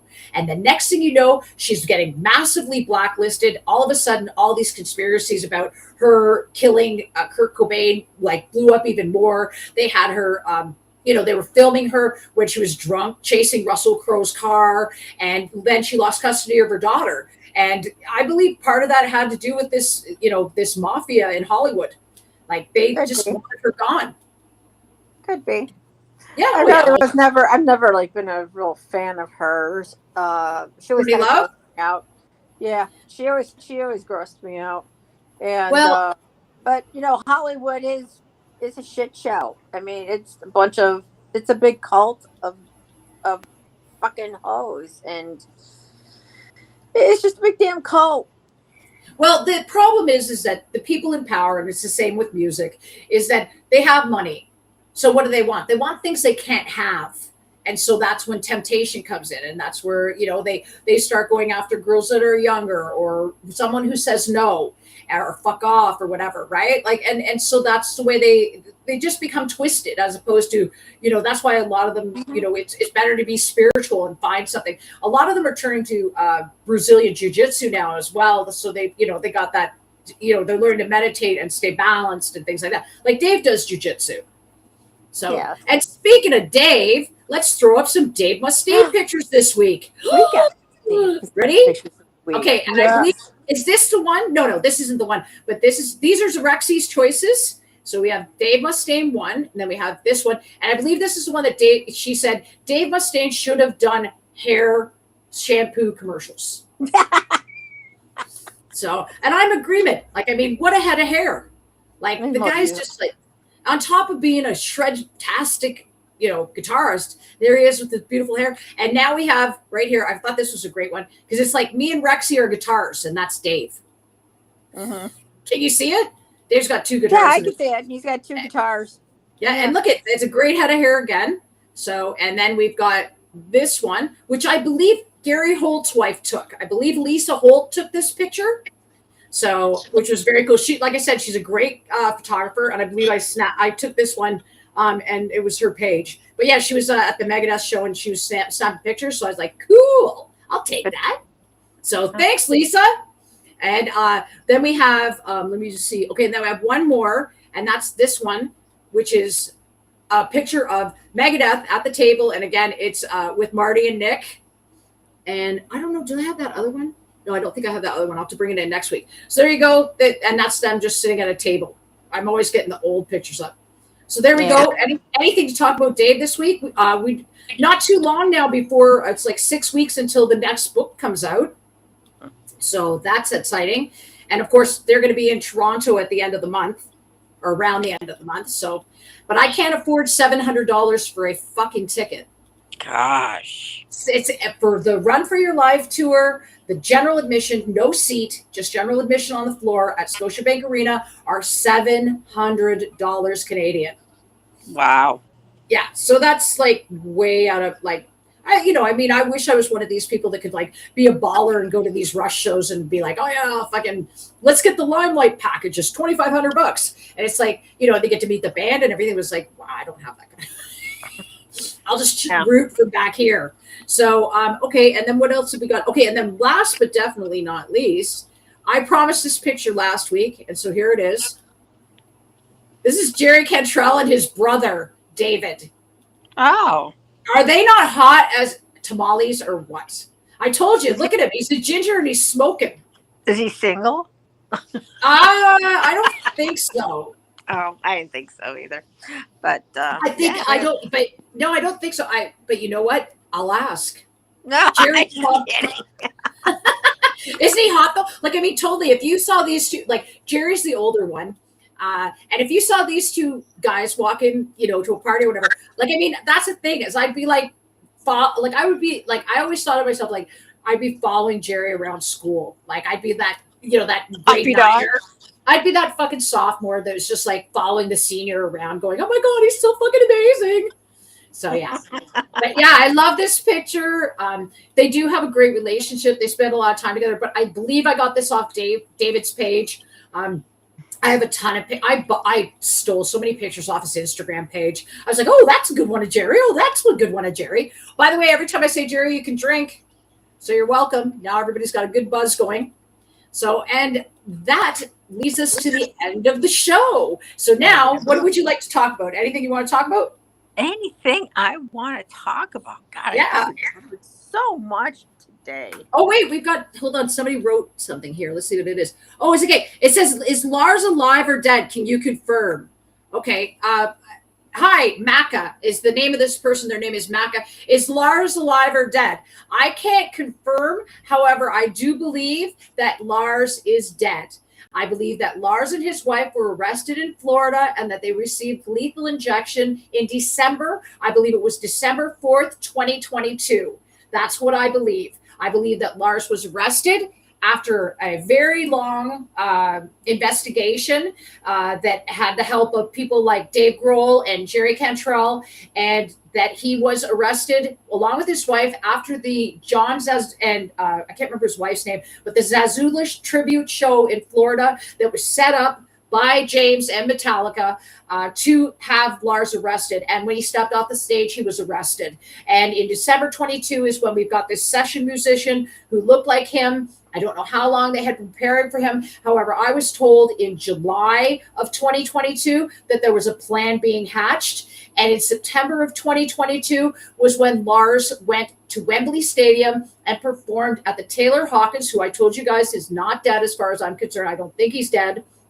At the Taylor Hawkins performance. One of the reasons why I think Taylor's not dead too is I sent him an Instagram. And I sent him an Instagram and said, I want you to play drums in my cover band called Not Rush. And within 2 or 3 days of that is when he died. Fake died.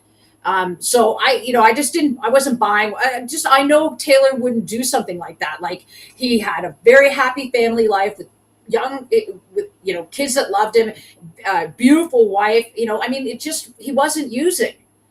He wasn't like he did that. He had a drug problem, and then he OD'd, and he ended up in the hospital. And Dave was sitting beside him, and he said, "Just please don't ever do this again. I've already lost one friend this way." So I don't think Taylor did it. So they had one of the reasons why they were bringing them to the Wembley Stadium was because in Canada, we are part of a Commonwealth.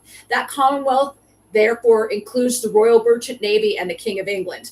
And what they did was they went into Lars's hotel room while he was performing on stage with AC/DC, which was something one of the things they were doing was trying to make everyone's dreams come true. And so I would come up with these ideas, and the idea of the AC/DC All-Star Barbecue came up, and that was Lars's favorite band was AC/DC. And so Brian Johnson came down, and he did Back in Black with him. I think there was another song they did as well.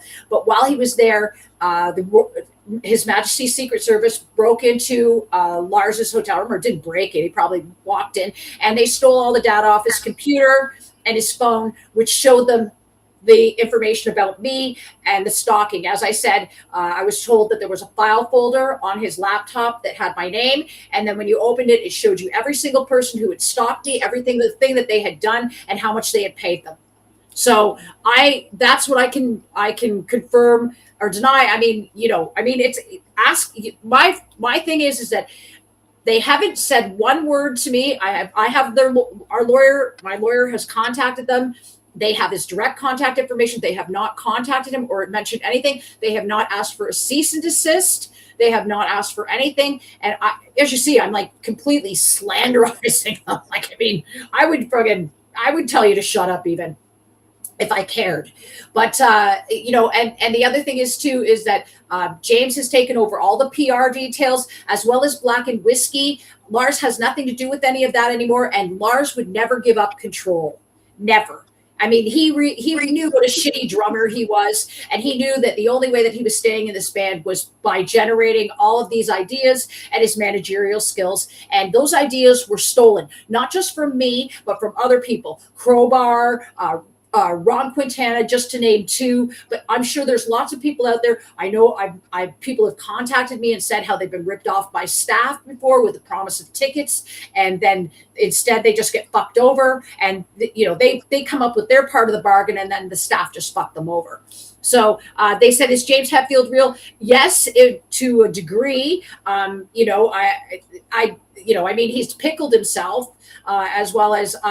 He doesn't talk to his own kids. So, and then of course he has those amazing dentures that have changed his entire look.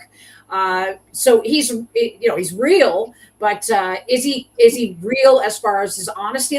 Not since 2022. Since December 2022, James Hetfield has been lying to his fans. He made, as I said, $198 million just on the base amount Metallica made to selling the performance at $2 million a show at 99 shows, not including t-shirt sales where they are charged $1 for the shirt, and they charge you $45 and up. So there you go, Mecca, which of course isn't that Paul McCartney's nickname? Mecca? I have no idea. Oh, I think it is. Anyway, okay. So, but thanks, Mecca. Thanks for watching or whatever you're doing. They're gone though, wherever they are. But yeah, so there you go, guys. So that was the question of the day. So yeah, if you're on Restream or just come over to Restream when we're going live, you can leave us a message. Like Josh Holm, you can return our call right here on Restream when we're recording. So there you go. That's kind of interesting because I've never seen this person before. I see. They sent us the message through X. So this is somebody who's on Twitter. They must be on my page. But well, thanks, Mecca. I don't know if you're following me or not. Fuck, I have like 2,000 followers. I'm not like any huge influencer or anything like that. But I get on there and I'm getting better at not answering political stuff anymore.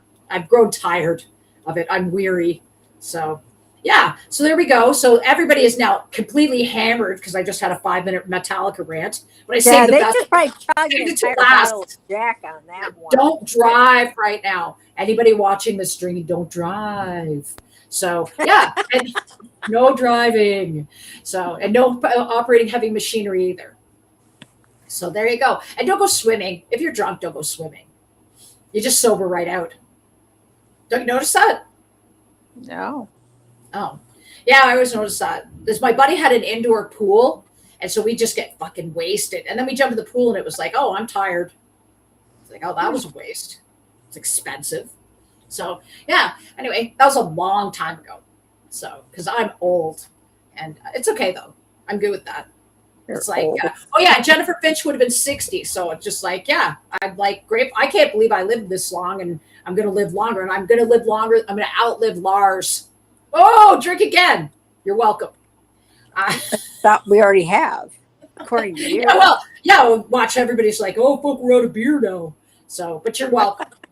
Now you got to go to the store again. Call, is there like dial a bottle? Wherever you are, just call dial a bottle. Don't drive. So there you go. That's my public service announcement for this week. Yeah, that's my public service announcement. That and pick up your fucking litter at concerts. Don't be a pig. Have you ever noticed, like, somebody said this week, they were like, what are the things you'd say to somebody who's going to a concert? I'm like, well, pick people up when they fall in the pit and pick up your fucking garbage. And people are like, oh, we've been picking up people in the pit since the 80s. I'm like, bullshit. I'm like, in the 80s, people thought it was slam dancing. So it was the 90s when moshing started. That's when they started picking people up in the pit. No, moshing was around in the 80s. Was it? Well, I just remember in the 90s. But yeah. I thought it was slam dancing. But I thought it was slam dancing. No, it originally was considered slam dancing, but it was also moshing in the 80s. And if you don't remember, we're talking about Anthrax. They had all caught in the mosh. Caught in the mosh, of course. See? Oh, my God. Okay. No. See, why am I always correcting you? No, but that's the best part about having you, Rexy. Is like, I'm sitting here just fucking bullshitting my ass off, and you like come in and like set the record straight. I mean, someone has to. Guess I have to. I don't get paid for this job. Nobody gets paid. We're getting paid. This is his fucking fun, I mean, that's the thing. I'm having a good time. I don't know who else is, but you know what? Yeah, there's my phone again. Yeah, I can hear the thunder outside. So yeah, obviously metal is coming my way. So yeah, cotton and mosh. I never even thought about that. Okay, yeah. Anyway, I was like, I just remember in Canada, being up front or anything like that, it was like more violent. But we also, in the 80s, there wasn't a lot of general admission. Like, we just didn't have it. We had seats. It was like, you sit yourself down. And that was it. So what do you do? So, so there we go. But the thing is that, you guys are at these festivals and shit, find a garbage can. Like, just find a garbage can. Like, if you've ever seen these festivals afterwards, it's gross, don't, have the campsite initiative and leave it better than you found it. Okay. How's that? Anything? Okay. What do you? That was your. Yeah. That and I love you, Jerry Cantrell. Woo! I got one. Okay. I got basically a piece of advice for people. Quit using Google for every piece of information of learning about anything. Start going to a library and start reading some real books. We need people to start. During this show, we use Google. Yeah, well, yes, but that's different. But basically, we do use Google to look up basic things. But if you really want to know and learn about anything, actually read a real book. Read books, they're good for you. I love reading music biographies. So White Line Fever by Lemmy Kilmister. Yeah. It's just like reading a tangible book it's a good thing. The last book I read was Storyteller by Dave Grohl. It was good. I cried. Well, same thing with history. If you want to learn anything about history, because I'm a big history buff. Yeah. Use real history books. Yeah, for sure. It's okay to use Google to get basic information and dates and things like that. But if you really want to understand history and where it all comes from, it's best to spend that time starting to actually read some books. Because we need to be smart. We need more. You guys have to be smarter, man. Yeah, well, I mean, if the electricity goes off, you're fucking fucked. Yeah, well. Right? Like, I mean, that's the thing. Like, we have to remember that it's the same with survival skills. Like, I want Ted Nugent to teach me how to hunt. And well, because I mean, I want to be able to like go off grid. I mean, after all this, especially with them cyber stalking me and my phone being hacked and things like that, I want to go off grid and never have a phone again. I mean, when I was living up north, when they followed me up there, I had no phone. I had no phone from 2014 until 2022 when I had to get 2023 when I had to get one.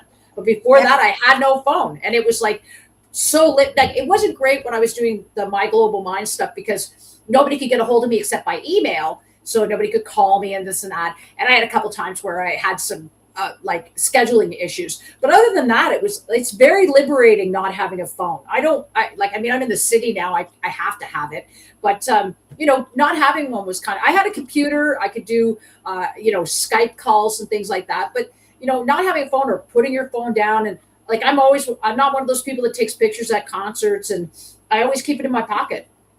I just don't. For me, it's just like technology. Like I mean, this thing stalks you. Like all I have to do is ping someplace, and all of a sudden they know where you are and what you're doing. Now it's considered a police check now in the United States, which just went through the Supreme Court, which is great. But here in Canada, we have no privacy. So, and it's just a fact of life, thanks to Justin Trudeau. And that's enough politics.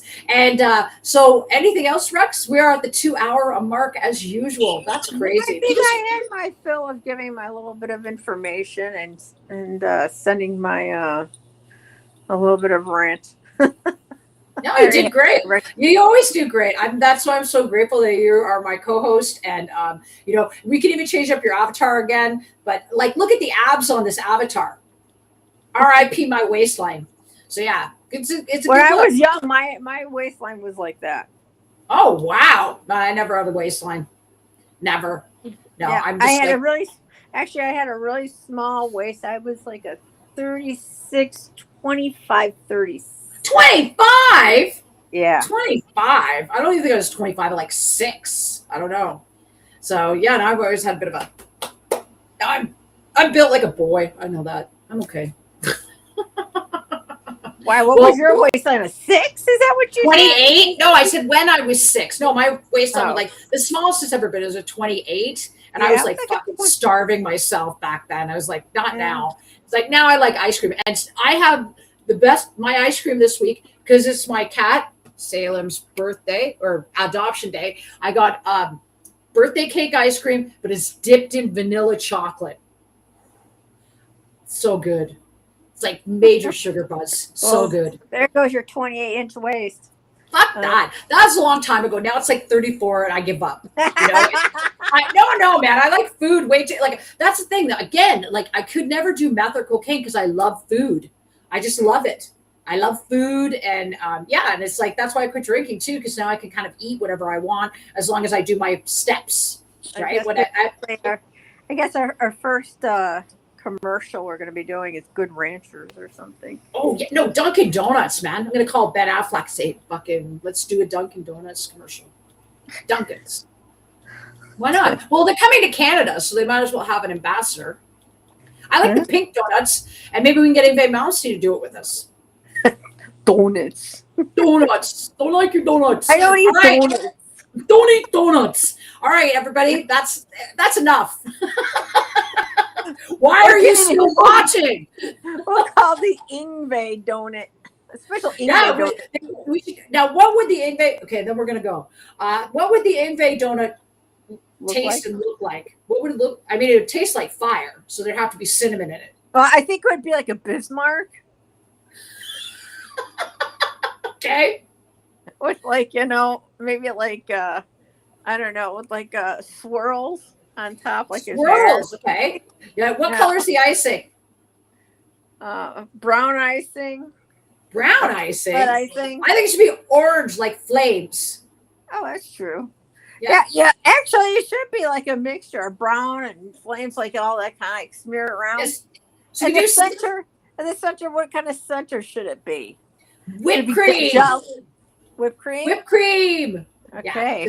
That sounds so. But I would make it like a sourdough, and then put the whipped cream just in the middle in the hole, and then like a fire colored icing. So it'd be like cinnamon sourdough with whipped cream in the middle and like a flame orange colored icing. That's good. Yeah, Yeah, flavor. see? Again, Ingve, call us. And I'd make a Franken ginger one. So Josh, call me. We'll work on the Franken ginger donut. Yeah. So yeah. All right. Now we we're got just an Ingve donut. got an Ingve donut. We're starting our own donut shop. Might as well. Starting our own donut shop. I was watching. Okay, I watched these Netflix series, and so they had one on America's Next Top Model, and that Tyra Banks woman. That Tyra Banks woman has gone hiding in Australia. She did so many bad things. And another thing she did was one of the models, like, I mean, the stuff they were talking about was just crazy. Like, they drilled a gap through one girl's teeth, then they closed the gap on another girl. They starved them, like all these things. It was just crazy. And they're talking about the regrets. The other people that were hosting the show or were co-hosts, and they were talking about the regrets of the things that they did. But Tyra Banks would not take any accountability, and now she lives in Australia. And one of the contestants that won, named Whitney, she started her own ice cream store, and Tyra Banks stole her fucking idea.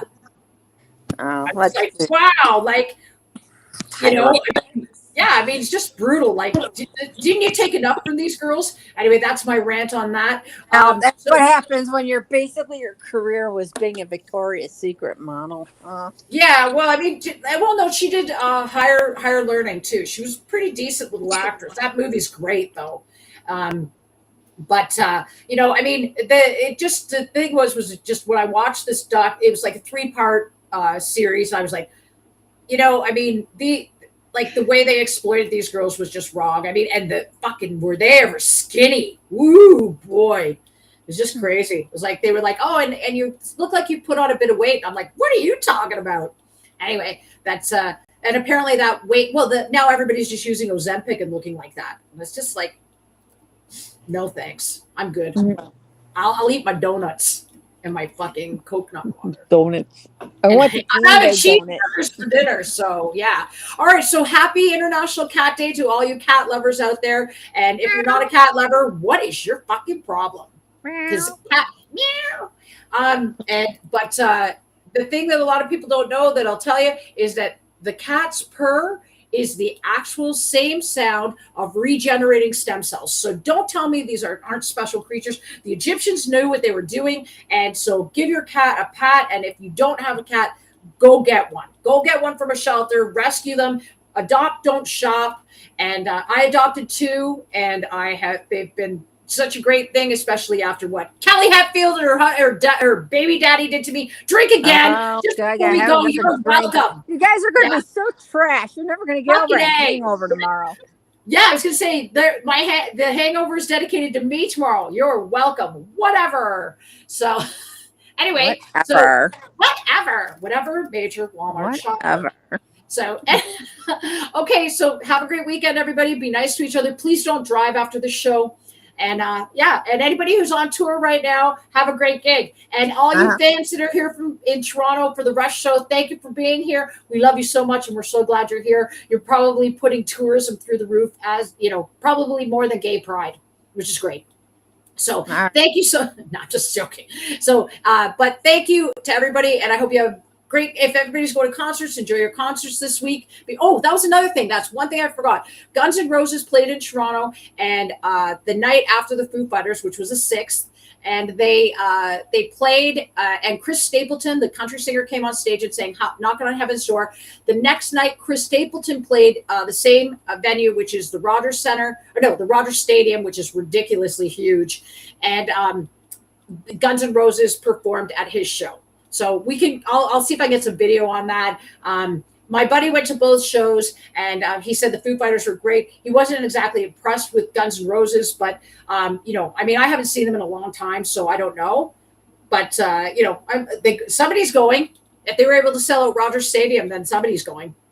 Mm-hmm. So, and I like Duff McKagan. He's a great guy. I like Axl Rose because he's an Aquarius, and Slash, of course, is my horror buddy. So yeah, good. You know, cool. And then you know. Yeah. All right. So that's the end of our show. And for now, and thank you for everybody, the 2 people that watched the whatever. And any feedback besides death threats is welcome, or that I'm ugly. Tell me something I don't know. Fuck, you're old. Ding dong. Like, fuck off. Anyway, all right. So that's it. And bye. Bye, Jerry. Hope you have a great day, Bye. Jerry. See you soon. Bye. Bye. Have a great cat day. Say hi to Cootie and Dealey for me and Teddy. Bye. Bye-bye.